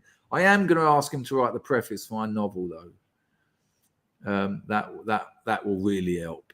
But the problem with asking celebrities for favors is they're celebrities, and you kind of, your relationship with them changes. Do you know what I mean? I don't know, because I don't know any celebrities other than you, I suppose. You're the closest celebrity that I'm trying to think of an example of someone I asked, and it damaged the relationship because suddenly I was seeing them as someone whose clout could help me rather than mates, and they get it all the time. They literally get it all the time. It's weird. Oh, the worst. This isn't that, but I'll tell you. Well, I'll end the stream on this. All right. In Soho, it's riddled with celebrities because it's the media centre of the UK. And it's an unspoken rule that you leave them alone so that they can just walk around and be normal. You know, you don't, unless you're 12, you don't run up to them asking them for autographs and photos. And especially like someone like me who'd lived there for nearly 2 decades, you know, on and off. You know, I knew that. And when other people would do it, I'd be like, no, fuck, come on, leave them alone. That's cuntish. So I'm sitting in my flat. Now, the scrubs know this, I think, most of them. And I look out the window, there's a queue for a little Taiwanese steamed bun restaurant.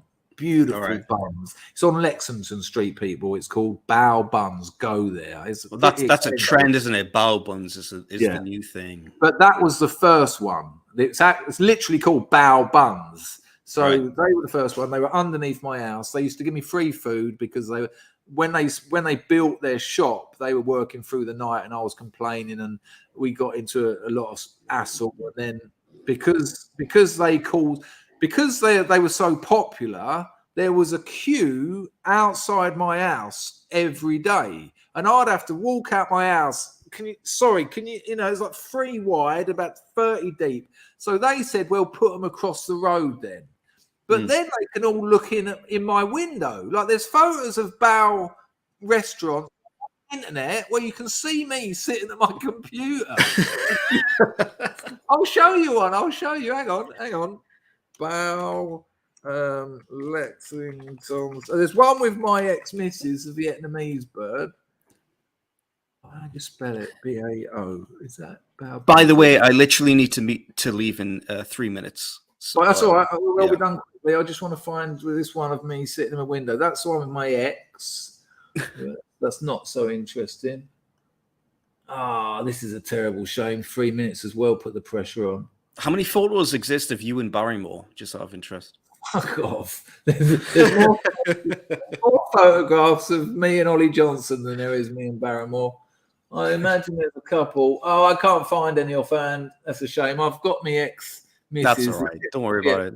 I'll believe you. Anyway, so, but they used to give me free food, which was absolutely lovely because not only did they do the savouries, they used to do a deep fried steamed bun with ice cream in it. And they're like £9. And I'd just go down there stoned out my head. Jesus. Go, can you do me 3 of those deep fried? Fucking anyway, Nick £9 Cave. back then, by the way. Inflation. Account for that. Jesus. Nick Cave is standing in the queue. Fucking Nick Cave, who went to the same rehab as me, and his album, The Boatman's Call, was written all about Bury St Edmunds and that rehab. And I love Nick Cave. He's been a hero of mine all my life. And I think, fuck it, just go and talk to him. Fuck it, right? Why not? Just Do it. Yeah. ruin the rules. So I put a nice bit, I put a tie on and all that. I go out there. As I'm approaching him, I'm thinking, what the fuck are you doing? This is ridiculous. And I go, hello, Nick. And he just sort of looks confused because he doesn't know me.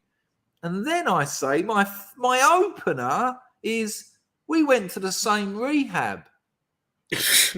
Right? And then I realise he's got a kid with him who's about 10, his child.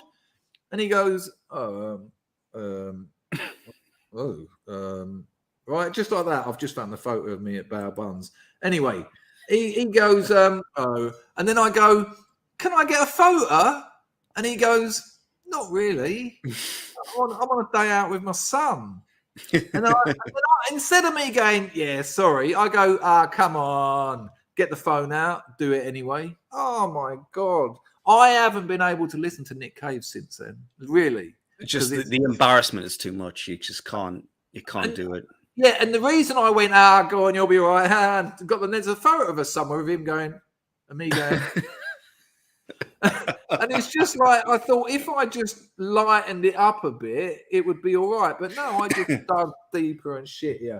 Go on, Dan, I'll let you go. Next time you have a drink, hit me up and we'll do a stream. There's a couple so that'll be tomorrow, yeah? Okay. I'll see you then. There you go. All right. Thank you, Scrubs. Enjoyed it. I'll see you very soon, I'm sure. Cheers, Chris. Take care, Dan. Look after yourself, mate. What an absolute pleasure. I mean, it reminded me so much of the fun of the Three Stooges. Thank you, Ludwig. Did I put that up already? I've got one there from Henry as well. I won't miss that. Thank you all for turning up. Another brilliant stream from the Two Stooges. We made it happen. I might see if I can have a word with Barrymore, but, last time I spoke to him, he was crying his eyes out because I didn't invite him to dinner. I was with other people. Thank you, Henry, for that. All right, thank you to Rags and Steve for looking after the place. Thank you to everyone who donated. Honestly, you don't know. I mean, you do because it's money you've earned, but it's really keeping me above water at the moment. So it's really appreciated and made worse that I can't stream more. I can't stream more because I'm working more, but working ain't earning, so I'm losing from not streaming. But thank you, everyone who donated. And most of all, thank all of you lot for keep coming back here. It's a real privilege to stream. I love this place and I love all of you lot. Bless you. Look after yourselves. And I will see you soon. I'll be making another video. If you didn't see I made another standalone video recently. Go and check that out. It hasn't had as many views as I thought it would. And it's quite good. I'll put another Dragon's Den reaction video out this week as well. Let's get a bit of Mumford up for a bit of music. I've got a few announcements. Don't forget to get on my Substack. Top link in the description. Go and read some of my short stories. They're all autobiographical, so you get to find out about the grimy truth of my life rather than the pleasant stuff that I tell you on here. Look after yourselves. Much respect. What has occurred right at the end? Let's not miss that one. Hello, Ted. Nice one. He's been lurking all stream payment. Well, no, I didn't. I know what you mean. Nice one, Ted. Aprasha Kanatu. Hello, Barley. Barley, no less. Barley. Hello, Barley Rubnell. Al Mac. Nice one, man. Can I say what a pleasure it was to be on a stream with internet legend Devon Tracy? And you too, Chris. Thank you very much. You were brilliant, Al. Someone puts 4.5 hours of their live in public, good Lord, amazing. Henry's asked for new shoes, so why not? We haven't had it for a while, have we? That's a fair call. It will take me a bit longer to get.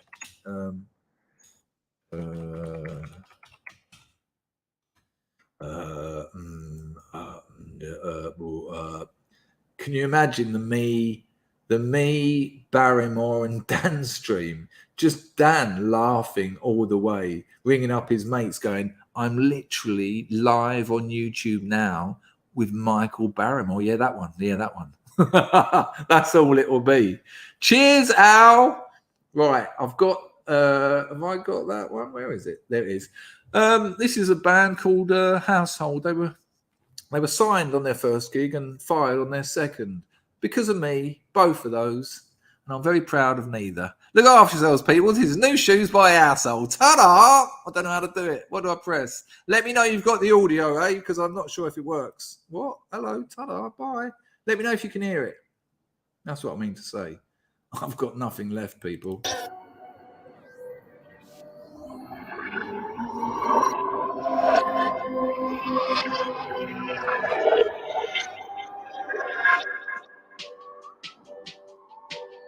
Cheers, Rags!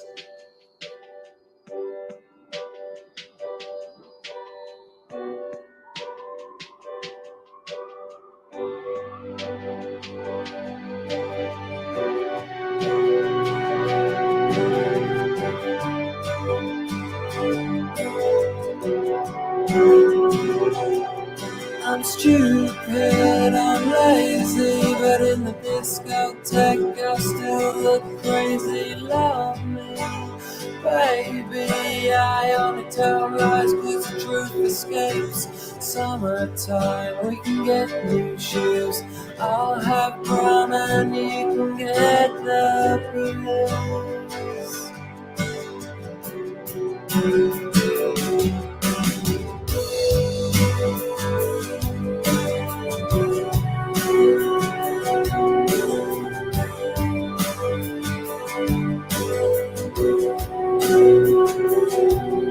I'm knackered, I'm fading, but in the right light I still look vaguely human. Happy, it won't be long before we cave in. Summertime, we can get new shoes. I'll have brown and you can get the blues. You can get the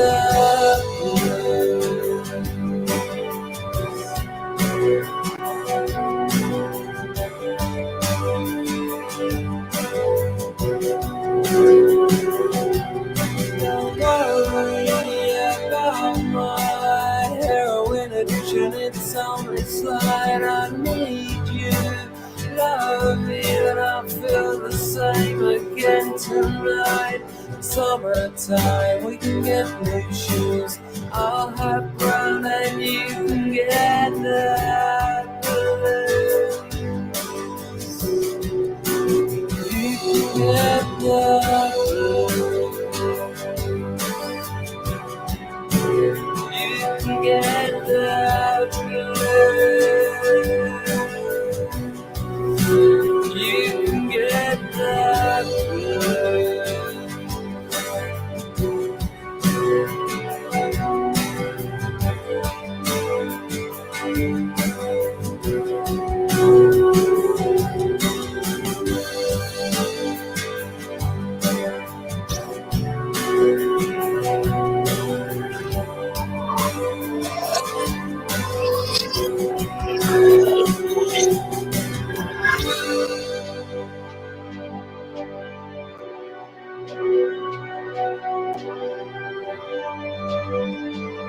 Rags is after this.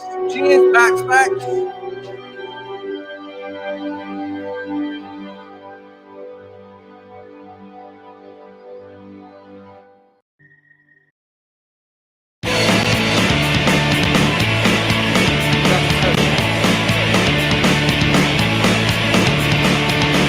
Picking a bird up, getting rough on the good stuff. Only wide rats know what to do. Puking on train tracks, dropping my porno mags. Only wide rats know what to do. In the meantime, I'm gonna fly. What about you? If you want some, I'm gonna try something new.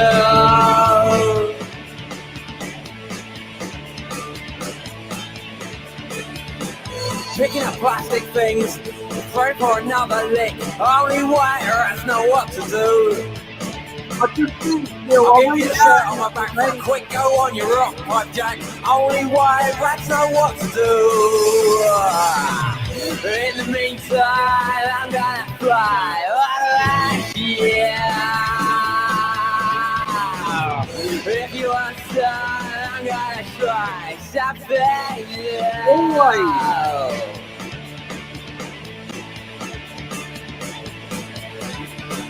Feeling like a Peter Pan with a chisel in your back and a knife in your hand. Only white rats know what to do. Puking on train tracks, forget my porno mags. Only white rats know what to do. In the meantime, I'm gonna fly. What about you? If you want some, I'm gonna fly. Something new.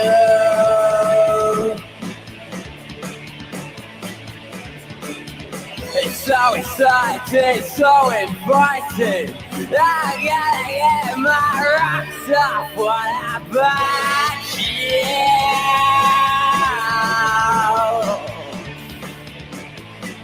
What about? Lovely crack anthem. Whoa. DJ Danger spinning the discs of death. That's a crack anthem, which is a lovely B-side, as Otto said, to the smack anthem I played before it. They were the worst of days and the best of days. They were fucking awful times. Now, Blogs and Niggler has yet again not listened to what I said, but kindly donated a lady and said, AI can't predict the outcome of highly complex systems with a myriad of feedback loops. I was saying, if it could, someone would have all the stocks and money by now. People, e.g. Rogan, are already asking ChatGPT questions like, it's the arbiter of truth. Well, the thing I said, Bill, about the stocks is, I mean, buying stocks is gambling. It is gambling.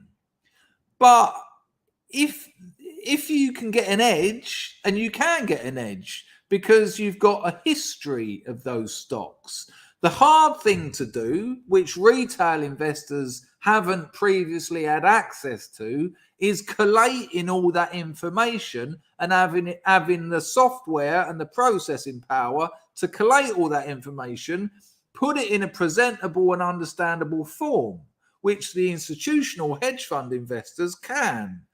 What the likes of Bing's Edge can do is exactly that. And what I said was, now retail investors have got access to exactly the same, not exactly the same in terms of how it looks and that, but the same data collation and presentation processing power as in institutional investors, which they have. That is a change. I wasn't for a minute saying that AI will mean you're definitely going to make millions and it will tell you all the best investments, because all sorts of things, you know, the world isn't controlled.